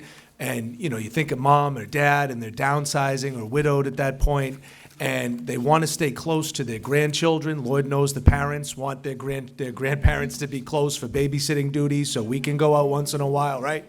I know a lot of you shaking your heads. Oh, no, yeah. Well, all set. One person is all set with that. Paid my dues, right? I did my time. I get you, right? But that being said, it's so important to be able to financially be able to age in place, or if you need supportive housing, to have that housing available to you for medical reasons and others. But you're part of what keeps family in the city. And if we don't have families in this city, then I worry about what this city really becomes, right? It starts to look like a very transient city, one that loses its identity, one that loses its history. And so You are an important part of that family. You guys are the creators of many of the families here today. And so we should be taking care of our matriarchs and patriarchs of the family, and that's what we intend to do here on the council. Similar can be said to the veterans. Those are the ones who fought for our ability to be here. And so we absolutely should recognize them and make sure they are taken care of as well. So I actually appreciate that we do veteran and age strong together, because there's a lot of similarities between why we take care of them and what they have done for us, before us, so that we can continue carrying on their work today. I'd briefly just like to represent in the back of the room, Representative Chris Worrell is here with us today, who I share a large part of my district with. Representative, thank you for showing up here today. But questions, just hopefully quick, short answer questions. I'll start with age strong. Commissioner Shea. One of those things, what we're sitting in right now is senior center. There is not one that exists in my district in D3, in parts of Dorchester.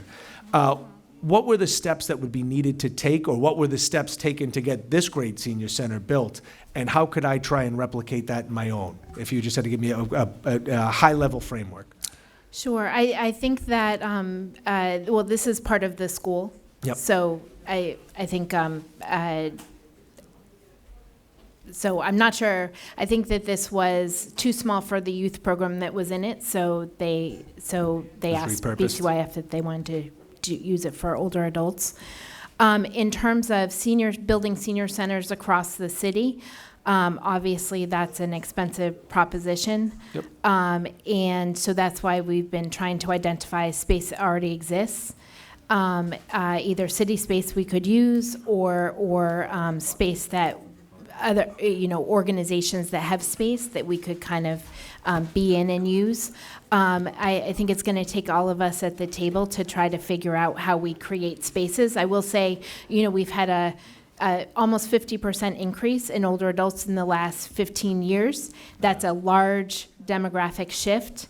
I think that older adults have, the baby boomers really have changed everything, right? We had to build schools when they were young. And we now have to rethink about how we use our spaces now that they're aging, now that they're getting older. Understand. Thank you. Along with many other of my colleagues' points around transportation for seniors, I know that you talked about the buckets and how do you systematically or holistically look at all of those transportation options. But I know one was, it wasn't just the ride offered through the state, but the LIFT program, the vouchers that we used to give for the ride shares, and how we can support that more. What can we do? Sure. We do want to expand resources for that program, and so are looking for kind of external and internal, I guess, investment in that program is what I would say. I think some of it will come as we look at kind of how we're like what funding we're using in our transportation budget for each program. And then I think working with internal and external partners to try to grow that investment. The original ride share, the original investment of $15,000, $5,000 came from economic opportunity, $5,000 came from Walgreens, and $5,000 came from Lyft. And then Lyft actually gave an additional $5,000. So just to be clear, it's specifically Lyft, not Uber, right? That program is specifically Lyft because Lyft was contributing to the program. Yep, understood. Thank you. And as for the older adult ambassadors, the 15 older adult ambassadors that you plan on are in the process of hiring and looking at hiring to build bridges, what is the strategy there? Because I know there's going out to the senior centers or senior apartments, and of course making sure people there, but then seniors who live in individual homes. I'm just wondering, how are you trying to reach both of those? Sure. So the ambassadors are going to represent different kind of cultural communities. Gotcha. And so it's really about helping us understand communication channels and building trust with different communities. So for example, one of the groups that's going to be in the first 5 is the Somali community. So really helping us to understand better how we find Somali older residents, where are they living in the city? What are the places that they're going to? How are we building those bridges with people, right? Are there a number of community elders that we need to inform about what we're doing so that, and then they'll help inform the community? So just understanding kind of communication strategies and channels, because they're different for every culture. And also how we can build additional trust, because not every group trusts the city or trusts government agencies, and so we want to make sure that we've seen the numbers on that people from different cultural backgrounds have different levels of access in terms of accessing community supports and benefits, and we want to help to bring more equity to that, so that people who need assistance feel comfortable getting it and know how to get it. Awesome. Thank you, Commissioner. And also thank you for the event you put on last week with Viet Aid. That was a great one over in my district. I really enjoyed being there. Commissioner Santiago, I've learned a lot about veterans. Always appreciated them prior, but I've certainly learned a lot in this job. I know a couple months ago I got to hang with Commander Ingram of the USS Hudner around St. Patrick's Day. And we hung. And I learned a lot more about what they do and the behind-the-scenes strategy and the things that they need to know. It's so much more than just going out and saying, I'm going to fight for my country. There is real tactical strategy behind, the political strategy behind it. It's just impressive what every rank and file member from top to bottom have to understand in order to do their job correctly to work in our armed services. So continue to be blown away. My question there, the banner program that you've mentioned and that we're trying to support, is that funding there currently under veterans, or is that something we need to have additional funding for? Well, we're currently going to be using the Bridge to Gap. One of the great things about the Bridge to Gap program, the bridge, the way I see it right now, is a little arch bridge. It's a very small bridge, but I'm looking at making that an expansion bridge, with the big cables and everything else like that. So the Bridge to Gap is going to continue, to grow in many different ways. Right now we have the mini grant, but we, at some point in the future, we're looking to expand it to actually be an actual grant program as well. But right now we're looking at using the Bridge to Gap program to be able to pay for the banners program, which the way I'm looking at the policy, the draft policy that we have right now, is going to be a community-based program. The community is going to run the banners program through an application process, which is also going to be a mini grant as well, again through the Bridge to Gap. So that's how we're looking at going to be paying for that the banner program. Awesome. But any money we can put towards that will go to more grants, which would allow that community-based organization to do more. Most Correct? definitely, yes. Okay. Yes, Counselor. Great. Thank you. And just want the bioplaques, what a great addition. You could grow up on a house your whole life and see one out front of your corner and never actually know the story of that sign. And now with those bioplaques, you really have a lot more pride knowing that that individual, was in a house nearby where you're living. And that's, I think that's such a cool thing to know. So thank you very much for both of you. Chair, thank you very much for the time. Thank you. I want to just also thank the state representative, State Rep Christopher Worrell, for joining us. He's also my state rep. And after we go through a round of questions from council colleagues, we'd love for him to provide a few remarks and address our older adults. We'll go to Councilor Murphy. Councilor, the floor is yours. Thank you. He's also the better-looking brother. No, kidding. You said older right after. He thought you meant him. Nothing wrong with being older, but thank you, everyone, for being here, listening to all of you, listening to both of these departments, and then also my colleagues' questions. I started off with just a few things to say, and now I have so much. But thank you for being here and uplifting Gordian Park. It's one of the first things, Haywood, I did 4 years ago when I came in on the council, and it was you and your group. It was an army, right, a force of people who had been working for, I would probably say, decades. It didn't happen overnight, but I was fortunate to be here when I saw it through fruition and know that it was one of the first things I was working on. And that was when Councilor Flynn was the council president, so I had the honor in my first term of being the chair of Veteran Services, so I know it's how I first got swept into that. But when you talked about the safety there, I think we also need to make sure that we treat it sacredly, right? It's a sacred space that needs to be treated, and I know that all of my colleagues agree, and we'll do whatever we can, working directly with the police and whatever Parks Department to make sure it gets the respect. So thank you for uplifting that.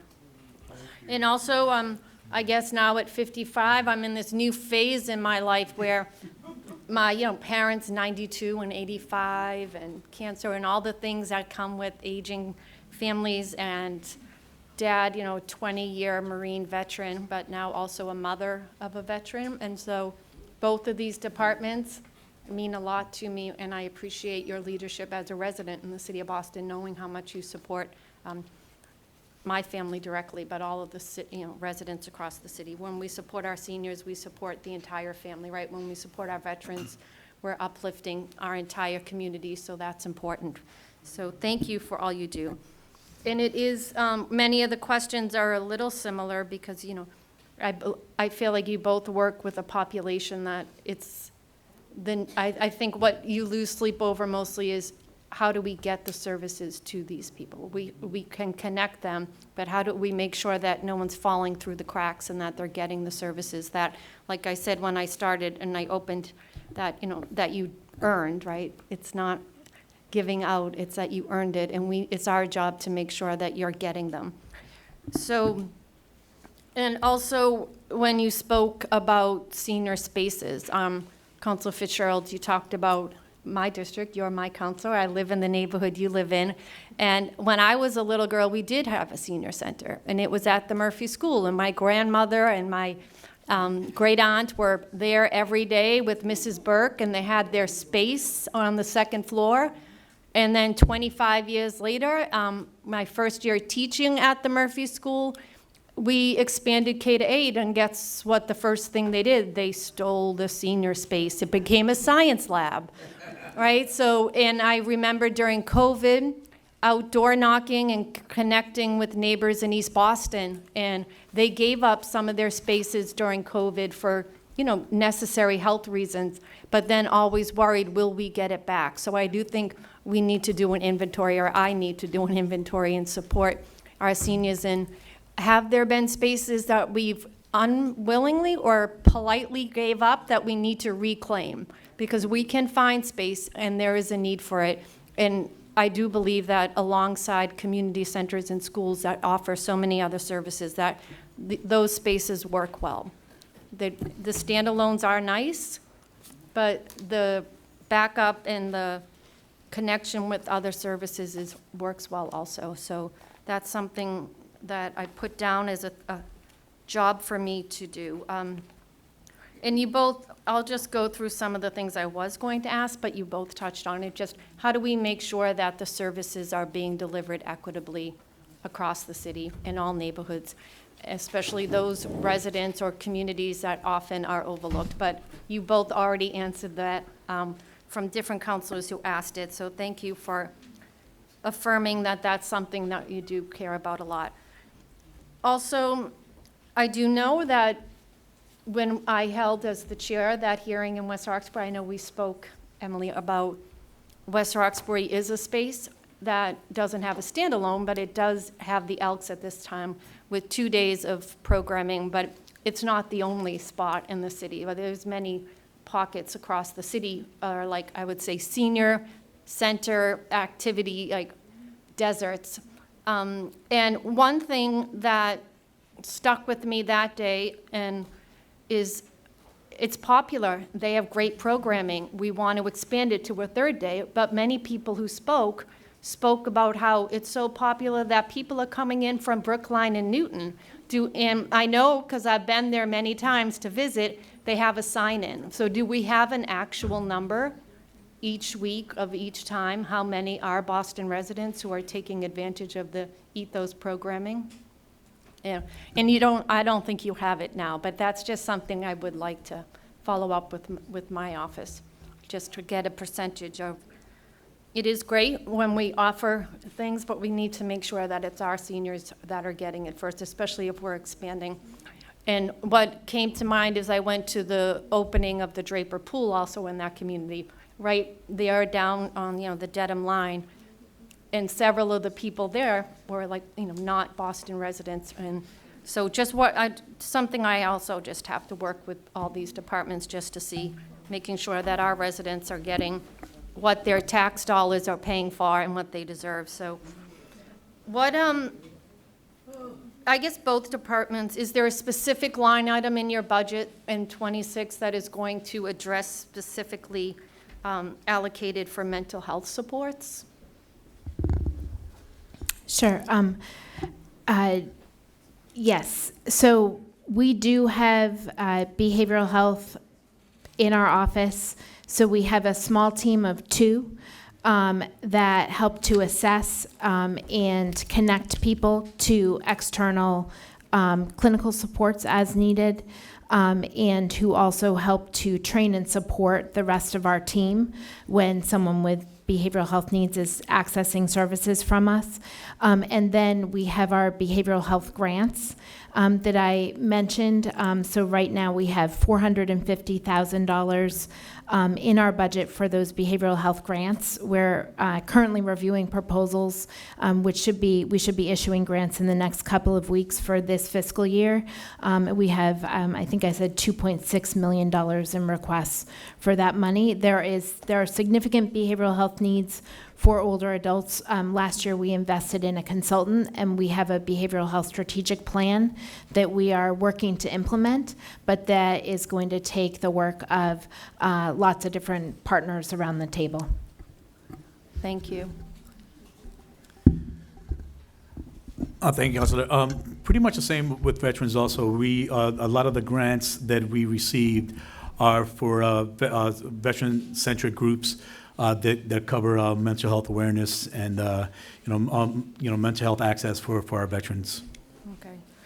On the intergenerational, something as a former kindergarten teacher, I think our best days were when we'd walk down to like St. Joe's and visit with the seniors at the centers, or we had grandparents' day, and I do believe, and I see it, in my personal life, that when we have all the different generations together. So is there a specific plan, or when we think about programming, because I love the events we go to, they're fun, the seniors seem to have fun, but it is always usually the same group who show up, and not that we don't want to continue to have those, but what about those that we don't see that often, and maybe some sort of different approach with like intergenerational activities with our schools or community centers that are already programming for our younger kids? Sure. I think those are good points. A few of the grants that we gave were for proposals that were proposing intergenerational programming. Also at our senior centers, I know in Brighton, they have the Winship School come over to do different programming things. I do think as we think about kind of the broad array of programming for older adults, intergenerational is certainly a piece of that. And we need to make sure that we have that and we build that out for people that want that. And just like we need to make sure that we, kind of have arts programming and have fitness programming and have other types of programming, because we know that our older people are diverse in many ways and they want to access a lot of different things. Some of that is intergenerational programming. Okay. Thank you. My time is up, but just one statement. You have a wonderful relationship with the Boston Police, and many of the community police officers attend all of the senior events. But the growing crime across the country, but here in the city, and we had a specific hearing on it, and was good information from it, but was scams. And our seniors are, I feel like, the most targeted when it comes to texting, phone calls, and billions of dollars are lost a year. So is there an investment in making sure, or are we leaning on the Boston Police budget to support that? Sure. So we have been talking to the Boston Police about expanding the work that they're doing around scam education. I think in fact, I just wrote it down because I have an email to return from them that you reminded me about. But I do think we need to do a lot more of that. They also think we need to do a lot more of that. I'm hoping that we can work together with us, helping to identify where they can go. And then kind of bring in the content. We also try to lift that up every month in our seniority magazine, really focusing on different scams because they're changing every day, and we all need to be aware of it. Thank you. Thank you, Chair. Thank you, Councilor. The chair recognizes Councilor Braden. Councilor, you have the floor. Oh, sorry, Councilor Braden. There are two cars blocking the parking lot on this side. It's a Toyota. The license plate is 6, P as in Paul, B as in Brian, 466, and the other one is a Honda 83. It's E as in exit, W as in whale, and 22. The parking lot over here. All right. I think it's that one, right? Yes, this one, I believe, yes. Councilor Braden, the floor is yours. Thank you. Good morning, everyone. This is still morning. Okay, I'll repeat the license plate again. It's And the make of the car. It's a Toyota, and the license plate number is 6, P as in Paul, B as in boy, 466. That's a Toyota. The other one is a Honda, and it's 83, E as in elephant, W as in whale, 22.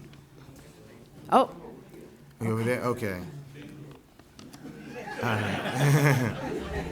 All right. Councilor Braden, the floor is yours. Good afternoon, everyone. It's good to see so many folks here this morning. And thank you to Commissioner Santiago, Commissioner Shea, and your team for being here this morning.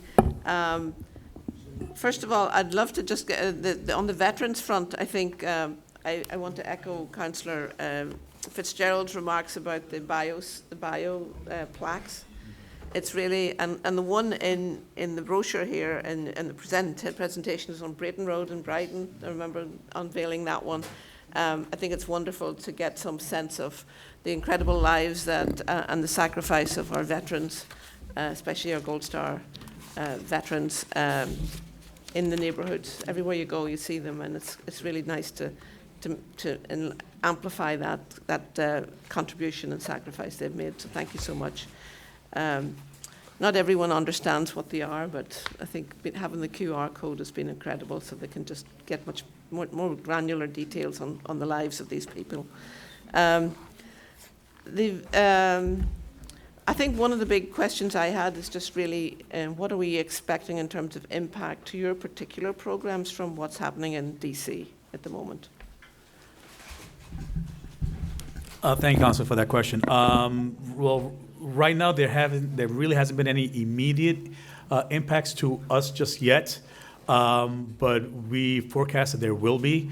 Councilor Flynn had mentioned that there's going to be a huge rally next week down at DC, and there's a lot of veteran organizations throughout the state right now that I'm very much active with that are actually having their conferences about the same time as well, where we will be discussing what those impacts are going to be on us. But here in the city, what we're trying to do, we're trying to alleviate as much of those impacts before they happen, so that way that we're ready for them. A lot of the immediate impacts that we see will be in services, in particular the VA services. One of the areas that they initially touched was the Crisis Veterans Hotline, which just to me was just a betrayal of what the VA is all about, which is taking care of our veterans. So, one of the things that we're looking at, again, is to alleviate any of those responses by, our number that we have here locally, and also just trying to get the word out there to our veterans population that, hey, here in the city of Boston, we are going to be there for you, and we're going to do everything that we can to take care of you through our partners, through the other city organizations, through other city departments like H Strong, and just ensure that our veterans, ensure that our community members and our neighbors are being taken care of. But there will be impacts. There's no doubt that we know that there are going to be impacts. I myself, I get my care through the VA, and I could tell you right now, I supposed to have an appointment that normally would have taken within a month down the road. Now it's going to be 3 or 4 months down the road where I'm going to be seen for, for my care down at the VA. So those are some of the immediate impacts that we're beginning to see right now, but we know that there's going to be more down the road, and we're trying to, get ahead of them before they actually come to our doorstep. And I think I was shocked that the first thing they went after was the emergency hotline for folks in crisis. So very cruel. It is. Also, in terms of just what we as citizens can do, like there's folks watching and there's folks here, and I know we've got friends and family in other states.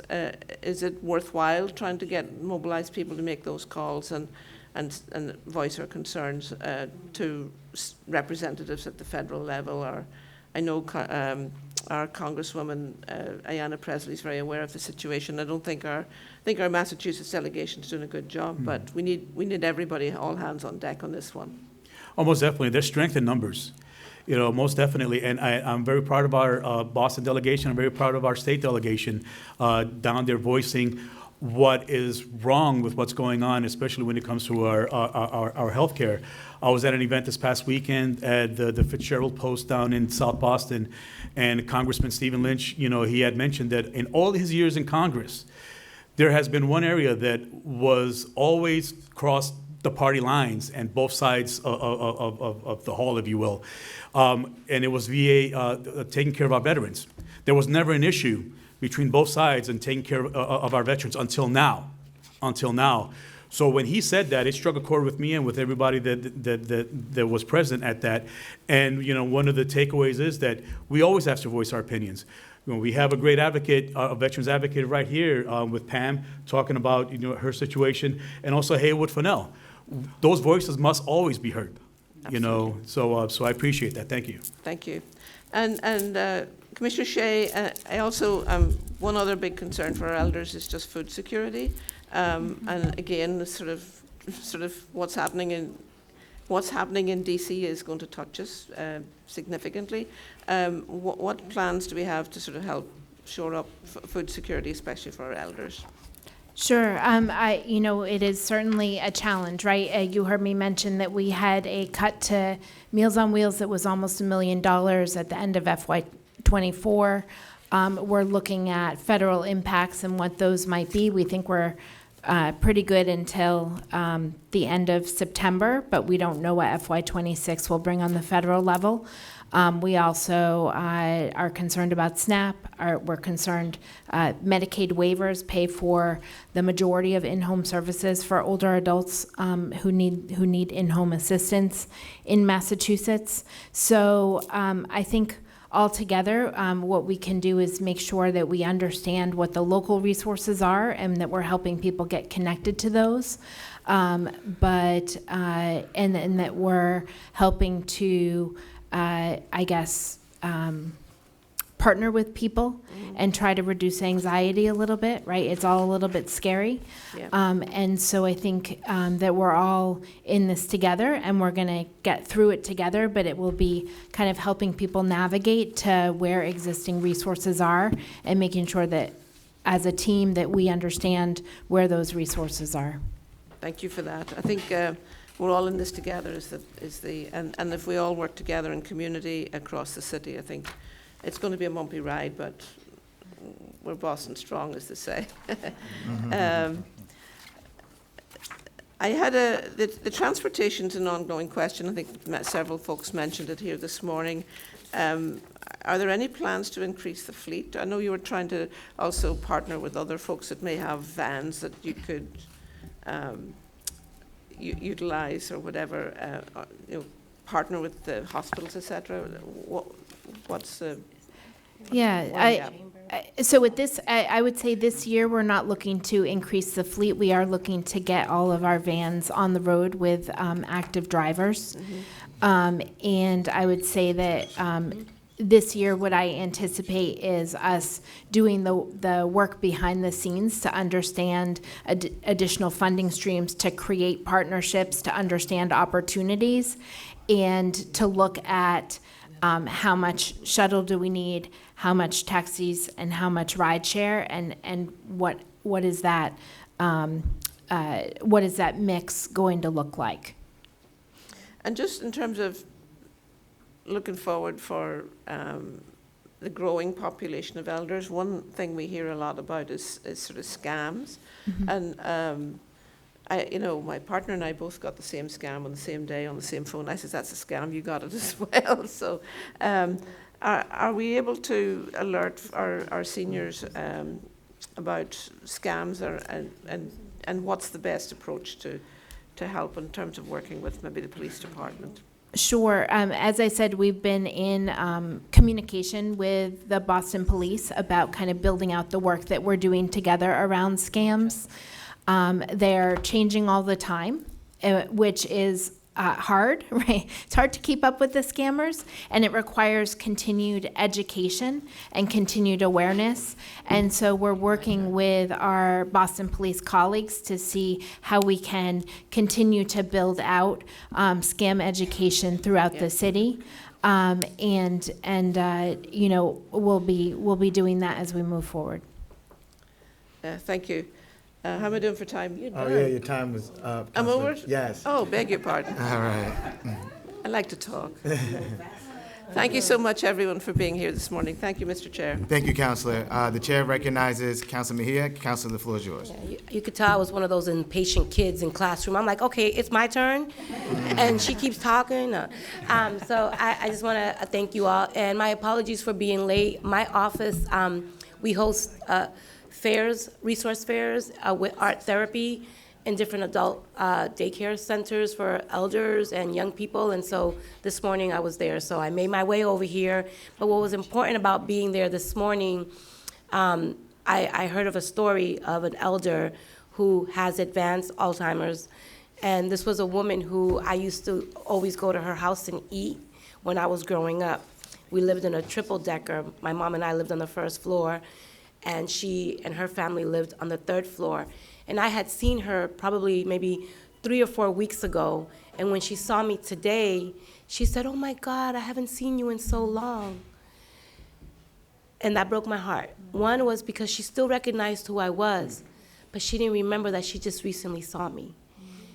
And when we're talking about our elders who are aging in place, we also have to recognize that a lot of our elders are living at home alone with advanced Alzheimer's and dementia, and that sometimes they go untreated and undetected. And I think it's really important for us to really think about this work from looking at our elders who are in a lot of different spaces and places. Luckily, she is in an adult daycare during the day, that she has some support services. But what about those elders who don't? And I think those are the sort of things that I always carry in my heart when I come into spaces and places like this, because those are the real stories that help inform the advocacy that we do on the council. And I'm so sad that the woman who came here with some ideas is not here, because I wanted to just uplift some of the important things that I think we could start thinking about. You have Northeastern, BU, Harvard, you have all of these institutions who are occupying so much space here in the city of Boston, and we have an opportunity to help them, help us, help y'all. And that is around transportation. There are they have shuttle buses, right? They have opportunities where they get to shuttle their students from place to place.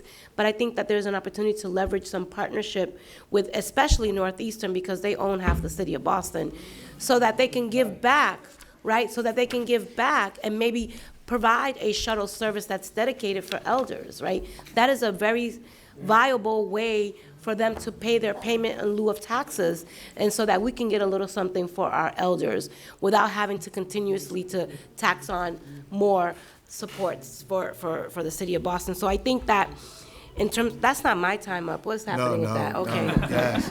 I was about to say, I just got started, okay? That's our older adults' phones. Okay, y'all older adults, turn off those phones. I'm talking, okay? But I think that there's an opportunity there for some programming ideas. And then intergenerational programming, absolutely.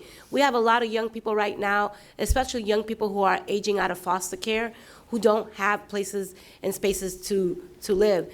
If we can create some programming where we can help support some of our older adults who are living by themselves, that there's ways to leverage those relationships. I know Tree Life, Treehouse and Two Life. Treehouse in the Western Mass, I went to visit a community that was composed of elders and young people who were aging out of foster care, and they were living together and supporting each other. There's ways for us to really think about that model here in the city of Boston, so our elders can age in place, but we can also have some more programming for young people to work together. And then the arts, I think that Miss Davis that Yep, Ms. Davis. Ms. Davis talked about cognitive delay issues and the importance of art. I think that we should be investing in more art therapy programming for our elders, absolutely, and our veterans. My cousin was a veteran, and he died by suicide. And there's a lot of mental health issues that are impacting our veterans when they come home, and then couple that coming home and then being an older veteran and being isolated. So I think that I'm so happy that we're having this hearing collectively, because those things are interconnected. And I'm going to go on the record that both for Age Strong and for Veteran Services, I believe that we should be increasing our budget so that we can that our rhetoric matches what we're saying. Like when it's time for us to take those votes, that making sure that what we're saying is what we're supporting. So we want to hear from you all in terms of what you need. Now the Blue Hill Ave redesign and I think it was from Savin Hill over there, right? Yeah, you were talking about I'm taking notes. I'm one of those students. I write down things.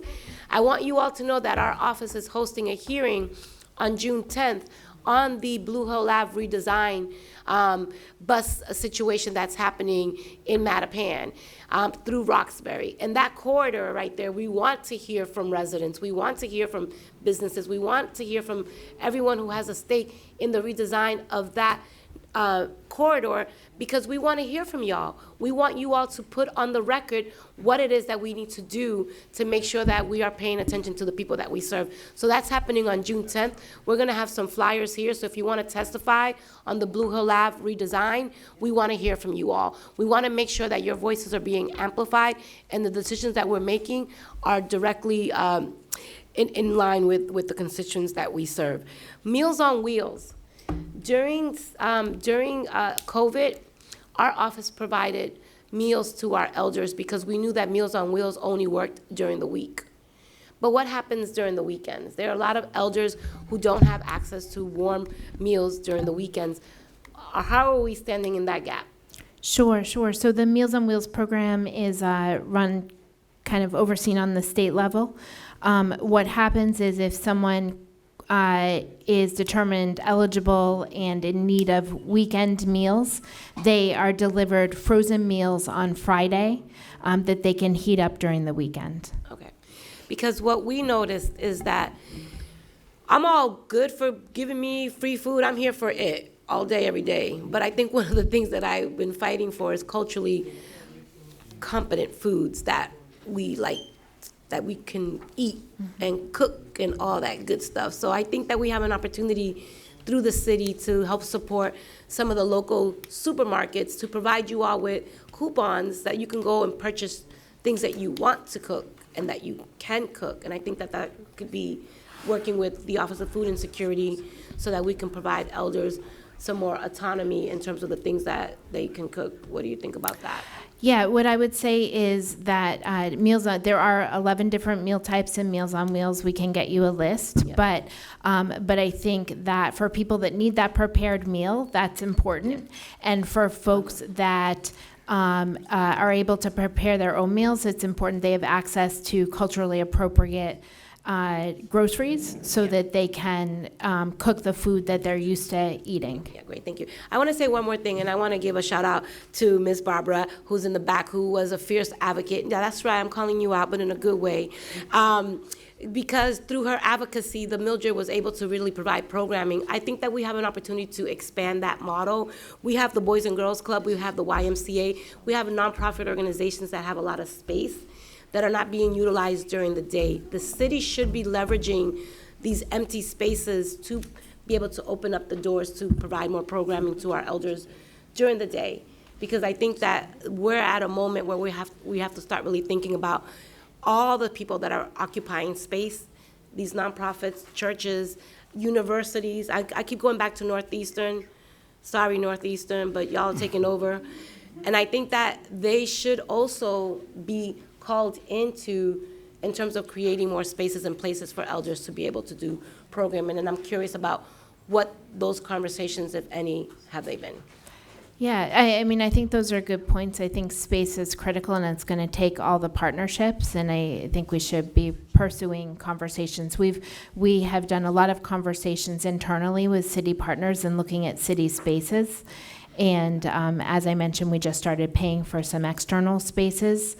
And we need to continue to look in partnership with our Human Services Cabinet to look at all of the options available to us. Okay, great, thank you. My time is up, but I'm going to be here for my second round.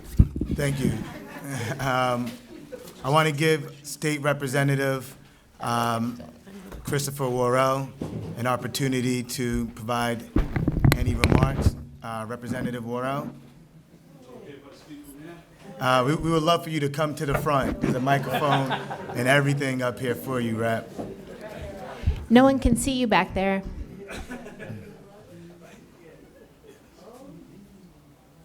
I know when I came in here it was morning, so good afternoon, everyone. Again, State Representative Christopher Worrell, the 5th Suffolk District, that's Dorchester and Roxbury, and I'm so happy what the City of Boston's doing, coming into areas, meeting people where they're at, meeting our seniors where they're at, our veterans where they're at, and talking about how the city budget looks. And I'm, thanks to the chair, the city council president, and Remember me? and Councilor Breeden and Weber. No, I play around with Councilor Weber, but I truly just want to thank you guys for allowing me to speak and come into the 5th Suffolk District. And I know we're talking about city stuff. I just want to talk about some of the things we've done at the State House. I know people are looking at me screwed up. I was the one who voted. I was one of the House reps who got to make sure that Mayor Wu's tax package was passed in the House. So it wasn't me. So don't look at me crazy. I don't want to get bricked when I leave here. So we got it passed on the House. You got to talk to your senators. Also, in the House, we vested over $20 million to end vet homelessness. So all the veterans, we invested $20 million to end the homelessness for our veterans. In my district, Councilor Mejia talked about 2 Life communities. One thing that I've done in my district in the budget is invest $2 million to make sure that in the Brook House that they could start building for 127 units for seniors in that Brook House development. Okay, so I invested $2 million through the state budget to make sure that there's 127 units for seniors, affordable units for seniors. And the last but not least, we have a great partnership with the Age Strong department. I got past $50,000 for the 5th Suffolk District seniors to do events and so on. So it's $50,000 going to Age Strong for our seniors to enjoy, just have events and be cherry. So I thank you guys for coming. It's truly a blessing. And if you need me, I won't be here, but you guys know how to get in contact with me. Thank you, Mr. Chair. Thank you, State Representative, and thank you for all your amazing work. Again, I just want to thank everyone who came out today. It was important for me to have this conversation in community, especially here in Grove Hall, to make sure that we are bringing the budget to the people. I always, when I start telling people about the budget, I say, this is your money, right? If you pay property taxes, if you pay excise tax, if you pay a parking ticket, and I have a lot of those, this is your money that we are spending out, right? So it's right that you have a say in how we spend it. And also, it's even more right because a lot of the experiences that you're going through or the concerns that you have, those are the things that we are looking to address in this budget. I want to give a shout out to my team member, Angela Yard, who helps me put on coffee hours every month in different senior centers, and Grove Hall is one of those senior centers that we do it at. And we play bingo, we have conversations, and the conversations where I get my great ideas. All right, it's having these conversations with you that I bring back to the council and start to advocate for. And one of the amendments that we were able to pass a couple of years ago because of those conversations was more money to Age Strong to help expand their transportation program. So again, I want to thank you for lifting up your voice, because when you do lift up your voice, things do change.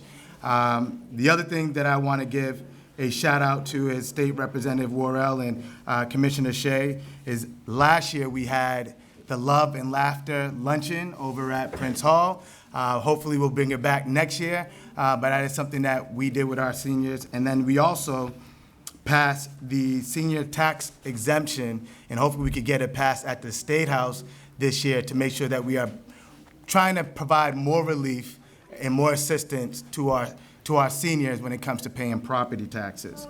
So again, for every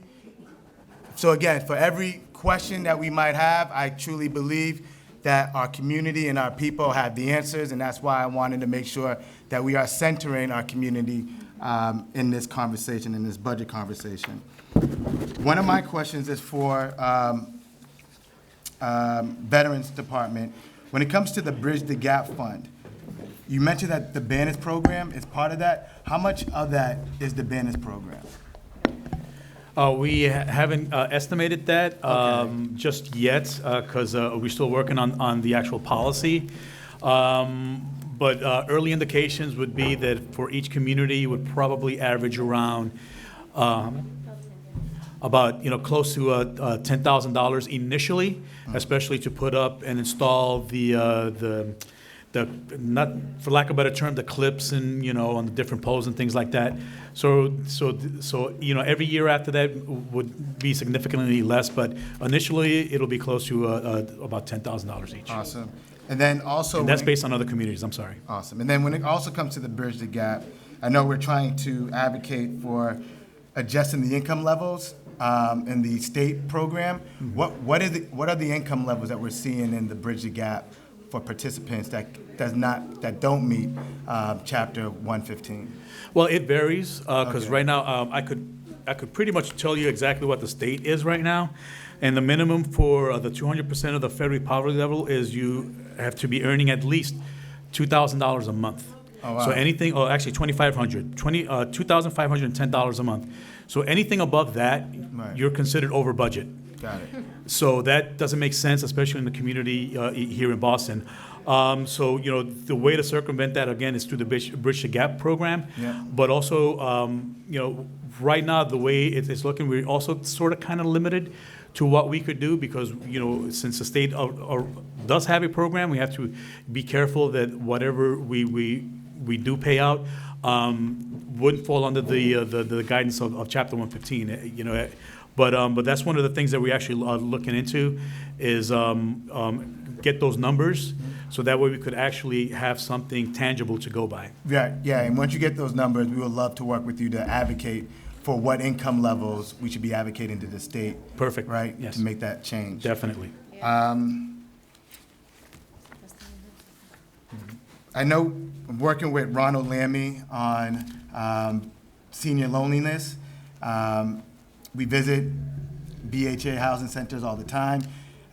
Commissioner Shea, can you talk to me about your work with BHA and how we're combating senior loneliness inside of our senior developments? Sure.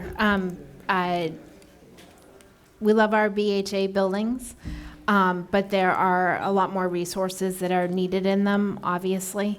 They're one of the recipients of our expanding engagement grant. So we did give them a grant last year and a grant this year to be able to build out additional programming in their building. We also have some of our older volunteers that serve in BHA buildings doing kind of conversation groups and companionship. And we're continuing to partner with BHA. There are, I'm forgetting right now, maybe 28 elder and disabled buildings. They have varying levels of support in them. Some are part of the state's supportive housing program and have additional resources. Some do not. And so more work is needed. And more resources are needed to continue to build out additional support in those buildings. Awesome. And one of the things I've noticed is that information justice is a thing, right? But we do a lot of great work, and sometimes the word doesn't get out. I know you have the magazine. I know your team also visits different senior development, senior centers.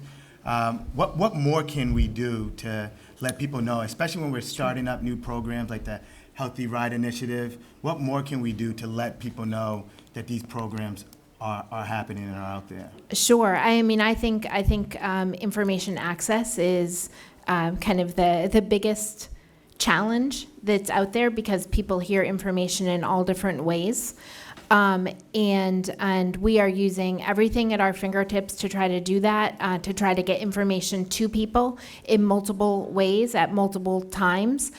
So email, social media, in print. We're doing a lot of kind of door-to-door flyering and flyering up in community. So a lot of kind of traversing the streets and tacking up flyers, different places, knocking doors. Our community ambassador program, we're hoping, will also give us additional ways to communicate. Some communities communicate by WhatsApp, others listen to the radio. So we're trying to really pull apart how people hear information and how we can target the different groups. We also actually use our older residents to try to get the word out as well, right? Everyone in this room is connected to people we're not connected to. And so I think it's going to take all of us working together. You're connected to people we're not connected to. So I think we see it as a big puzzle that we all need to try to solve together and work together on. Thank you for that. And one thing that I think could be useful if it's in the budget, I know it could be a little bit expensive, but mailers, especially like large postcards, I think that can also be helpful, especially when it comes to like new initiative that we want people to sign up for. Thank you again for all your service and all your work. I know Council Mejia has a second round of questions. So Council Mejia, the floor is yours. See, y'all, have y'all been to our chamber? I always go 3 rounds of questions because I have lots of questions. But I'm not going to keep y'all here for 3 rounds, don't worry. But I'm curious about a few things. I hear from a lot of elders who, I don't know what streets everybody lives on, but I know on my street, like if you park on Wednesdays on one side and the street cleaning, you might get a ticket in the morning and that you don't know about. And what I've been hearing from elders, particularly, is sometimes they forget what side of the street they could park on, right? I don't know if y'all are, I don't think you want to come out your parking closet today and say that you have been fallen victim to such a thing, but we have heard from folks that alternate street parking, especially for elders, has become a lot harder for them to continue to manage. And so what has happened is that they end up getting a ticket because they forgot to park on the opposite side. So I'm curious, is that something that you've heard? Or if you've heard it, I'm curious, what are we thinking about how we can help alleviate that? Yeah, it's actually not something that I've heard before. So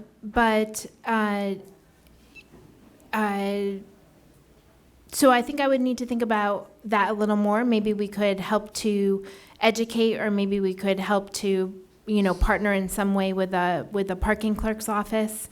I know there's a new woman who's in charge of kind of curbside management, so thinking about that with her, but. Yeah, well, I have a solution, if I do. Or I could ask you for the You could ask me, because I'm gonna tell you what I would like to see here in the city of Boston is that parking tickets for elders should be waived, right? I think that, and I know the administration will not like me to say that, but I'm gonna look right in the camera and say parking tickets for elders should be waived.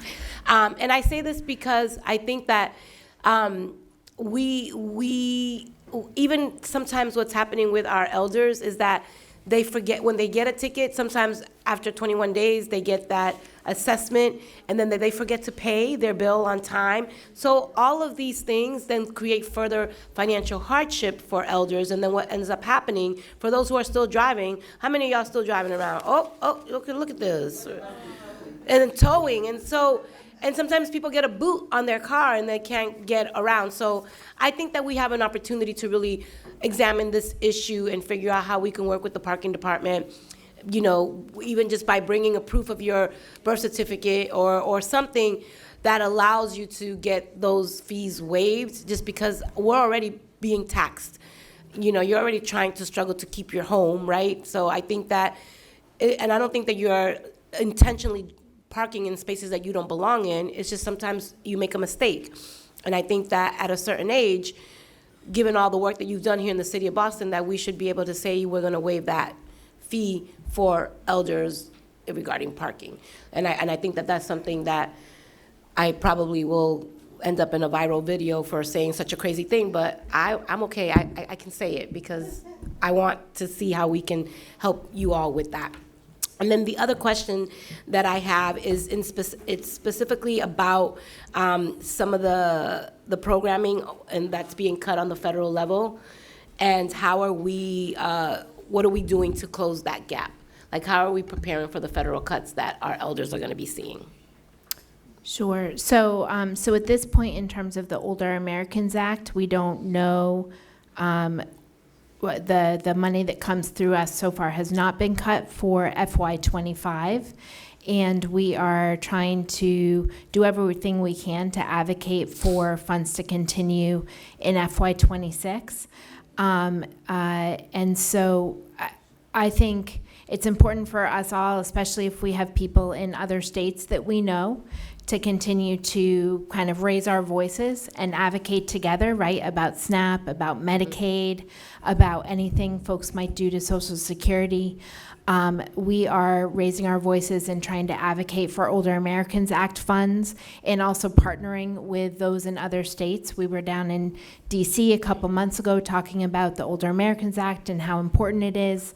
And then I think trying to figure out, right, we're probably going to have to make decisions as a state about where resources are invested, and so we're trying to do everything we can to uplift the needs of older people. Yeah, I always say that Boston is resource rich but coordination poor, in the sense of, like, that's why I'm so happy to hear that you all are working across the city and the state and the country, really, to identify that, because sometimes we can learn from what other folks are doing and then bring some of those lessons here. So I'm happy to hear that. Now, I have some questions about housing, and I'm not sure if Age Strong, how you are collaborating with the Office of Mayor of Housing, but do we have any data of how many homes in Boston are owned by seniors, or what percentage that represents? It would be helpful to look into this better to support, so that we can better support seniors to be able to stay in their homes while also addressing the housing needs of low-income residents. So do we have any data? Yeah, I don't have it. I don't have it offhand. The last I heard is it was almost equal for older adults, renters versus homeowners, like 48-52 kind of a thing. But we actually were just talking to the Mayor's Office of Housing the other day. We have an upcoming meeting on June 6th with them to really think through. We've decided we need a little bit of a better comprehensive plan as we look at both renters, older homeowners, and housing production, and looking at kind of all the data behind that. Yeah, there was an elder, may she rest in peace, Miss Arthur, who who opened up her home. She had a two-family, and she opened up her home to me and my daughter. And because of her, I was able to find shelter quickly and to be able to stay in Boston. And because she was able to, she never wanted to rent out her additional unit. Because, you know, sometimes we don't want just anybody living next door to us, right? And with good reason. But she allowed me and my daughter to rent from her. She had already been retired and everything. And I think that that was such a great safety net because it helped me stabilize my housing situation. And she didn't charge me what the market rent was, which allowed me to then be able to save money. And I was able to purchase a house and then get my mom out of Section 8. So my mom and I and my brother, we all live in a two-family. And we're blessed that we could do that. My mom lives on one side and my brother and I and our kids live on the other. But there's something beautiful about really making sure that our elders are able to have extended family. And it doesn't have to be a family. It could be your chosen family, right? It could be, you know, neighbors that you deeply care about. But we have to start thinking creatively about this housing crisis that we're in. And I think that there is an opportunity for innovative thinking. And to that point, my next question is about the additional dwelling units. How many here, by a show of hands, do you all know about the additional dwelling unit program that the city of Boston has? Not you. Well, you, Miss Barbara, that's it? Joanne, you don't count. But, yeah, so the additional dwelling unit is an initiative of the city of Boston where if you have a one family, right, or a basement or a driveway, you can receive grant funding to add a dwelling unit to your home. And that will allow you to be able to make some rental income to help you offset the rise of, you know, the cost of living that we are all tackling with.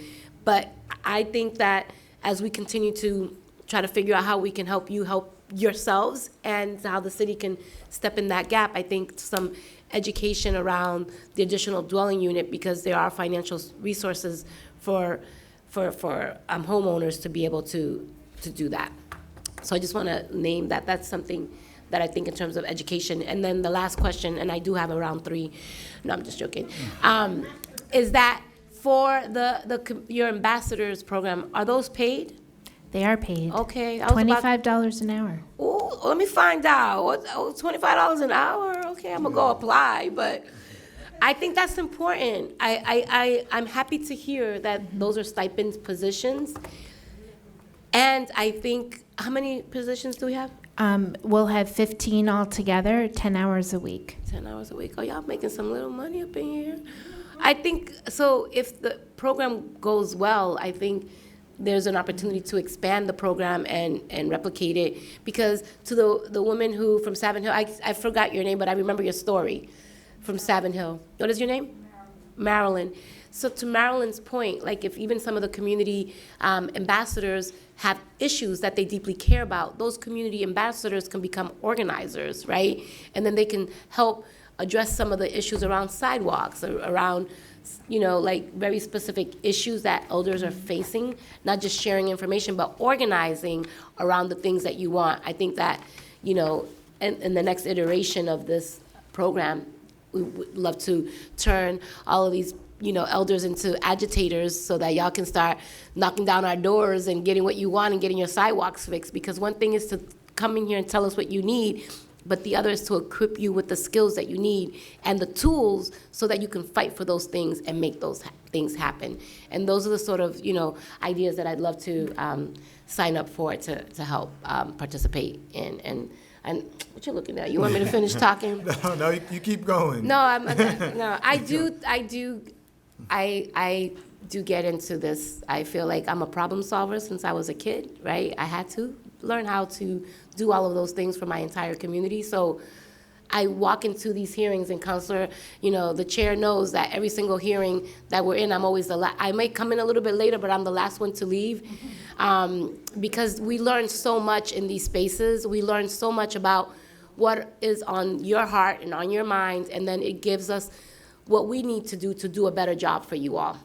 And so that's why I always appreciate being able to spend time with the administration and with community so that we can be better city councilors for you all. So I want to thank you all for staying as long as y'all did. I hope y'all got some free donuts. I hope they didn't charge you for them. Bagels too. And bagels, okay. Coffee. And coffee. Look at y'all. Y'all got the whole spread.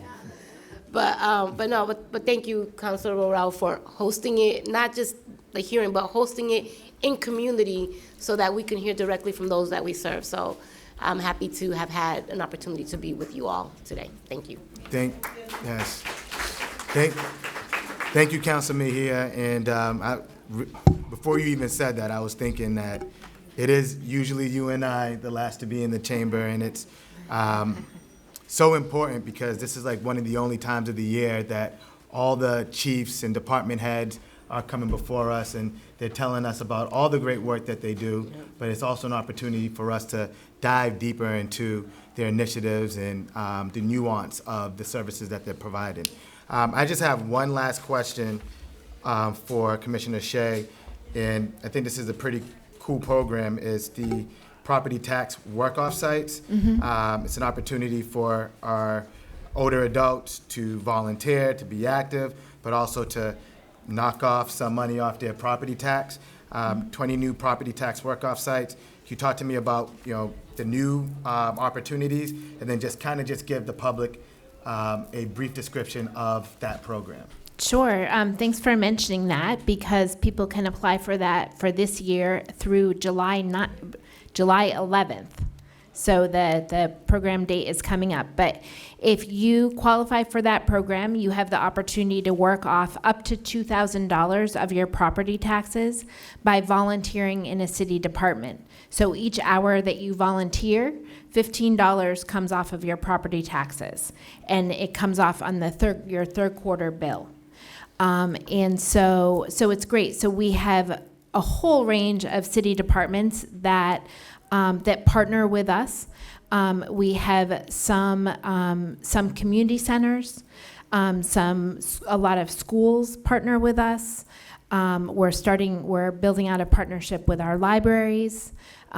We have an older resident who's working in our archives.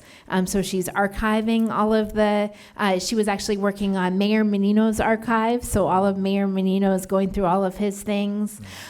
So basically, and so many other departments. So basically what we do is we look at somebody's skill set and interests, and we look at the department's needs, and then we try to make a match. And so we are, I would say 2 years ago, the mayor and the council increased the income guidelines, the asset limits, and also the work-off amount for that program. The state made a change, so we were able to increase it from $1,500 up to $2,000 for the work-off, which we did. And so we need everyone's help getting the word out about the program, and also city council and city departments help providing work-off sites. Thank you, Commissioner. And I also want to thank you. There was a constituent that you helped with during the winter months in helping cut some costs for them. So just want to thank you and your office. And then also just want to give a big shout out to Ms. Critchlow in the back, who always doing amazing work for our seniors over there in Mattapan. And just want to also just put an advocacy in anything that we could get to our Mattapan seniors. They do live in a transportation desert. The bus doesn't run too often over there. So any program that we can, or funding and resources that we could get to our Mattapan seniors, I want to definitely advocate for. Sure, and I would just add that we do have one of our expanding engagement grants that goes to the Home for Little Wanderers Family Resource Center, specifically around helping with coordination and transportation over at the Mildred Ave site. Awesome, thank you for that. And then lastly, I know that this council passed, and I was happy to be the lead sponsor on a veterans property tax exemption that is now at the State House. So another way that we're trying to cut costs and provide more relief for our veterans in our age-strong community. Again, I just want to thank everyone who came out. I want to thank IGR. I want to thank central staff for setting up. I want to thank my team also for being here early this morning. I want to thank my counselor colleagues and their staff. I want to thank the panelists for all the amazing work that they're doing. And again, I want to thank all of you who lent your voice to this budget process, because again, this is your money, and you need to make sure that you have a voice on how you spend your money. So we'll be having another public listening session later today at 6 o'clock in City Hall, but you are happy to join online if you want to continue on this conversation. But this is actually the last departmental hearing for this budget cycle. So after this, we're going to be diving into how do we reallocate money to fit the needs on what we have been hearing in community. So thank you. Thank you for lending your voice. And with that said, this hearing on dockets number 0822 through 0830 is adjourned.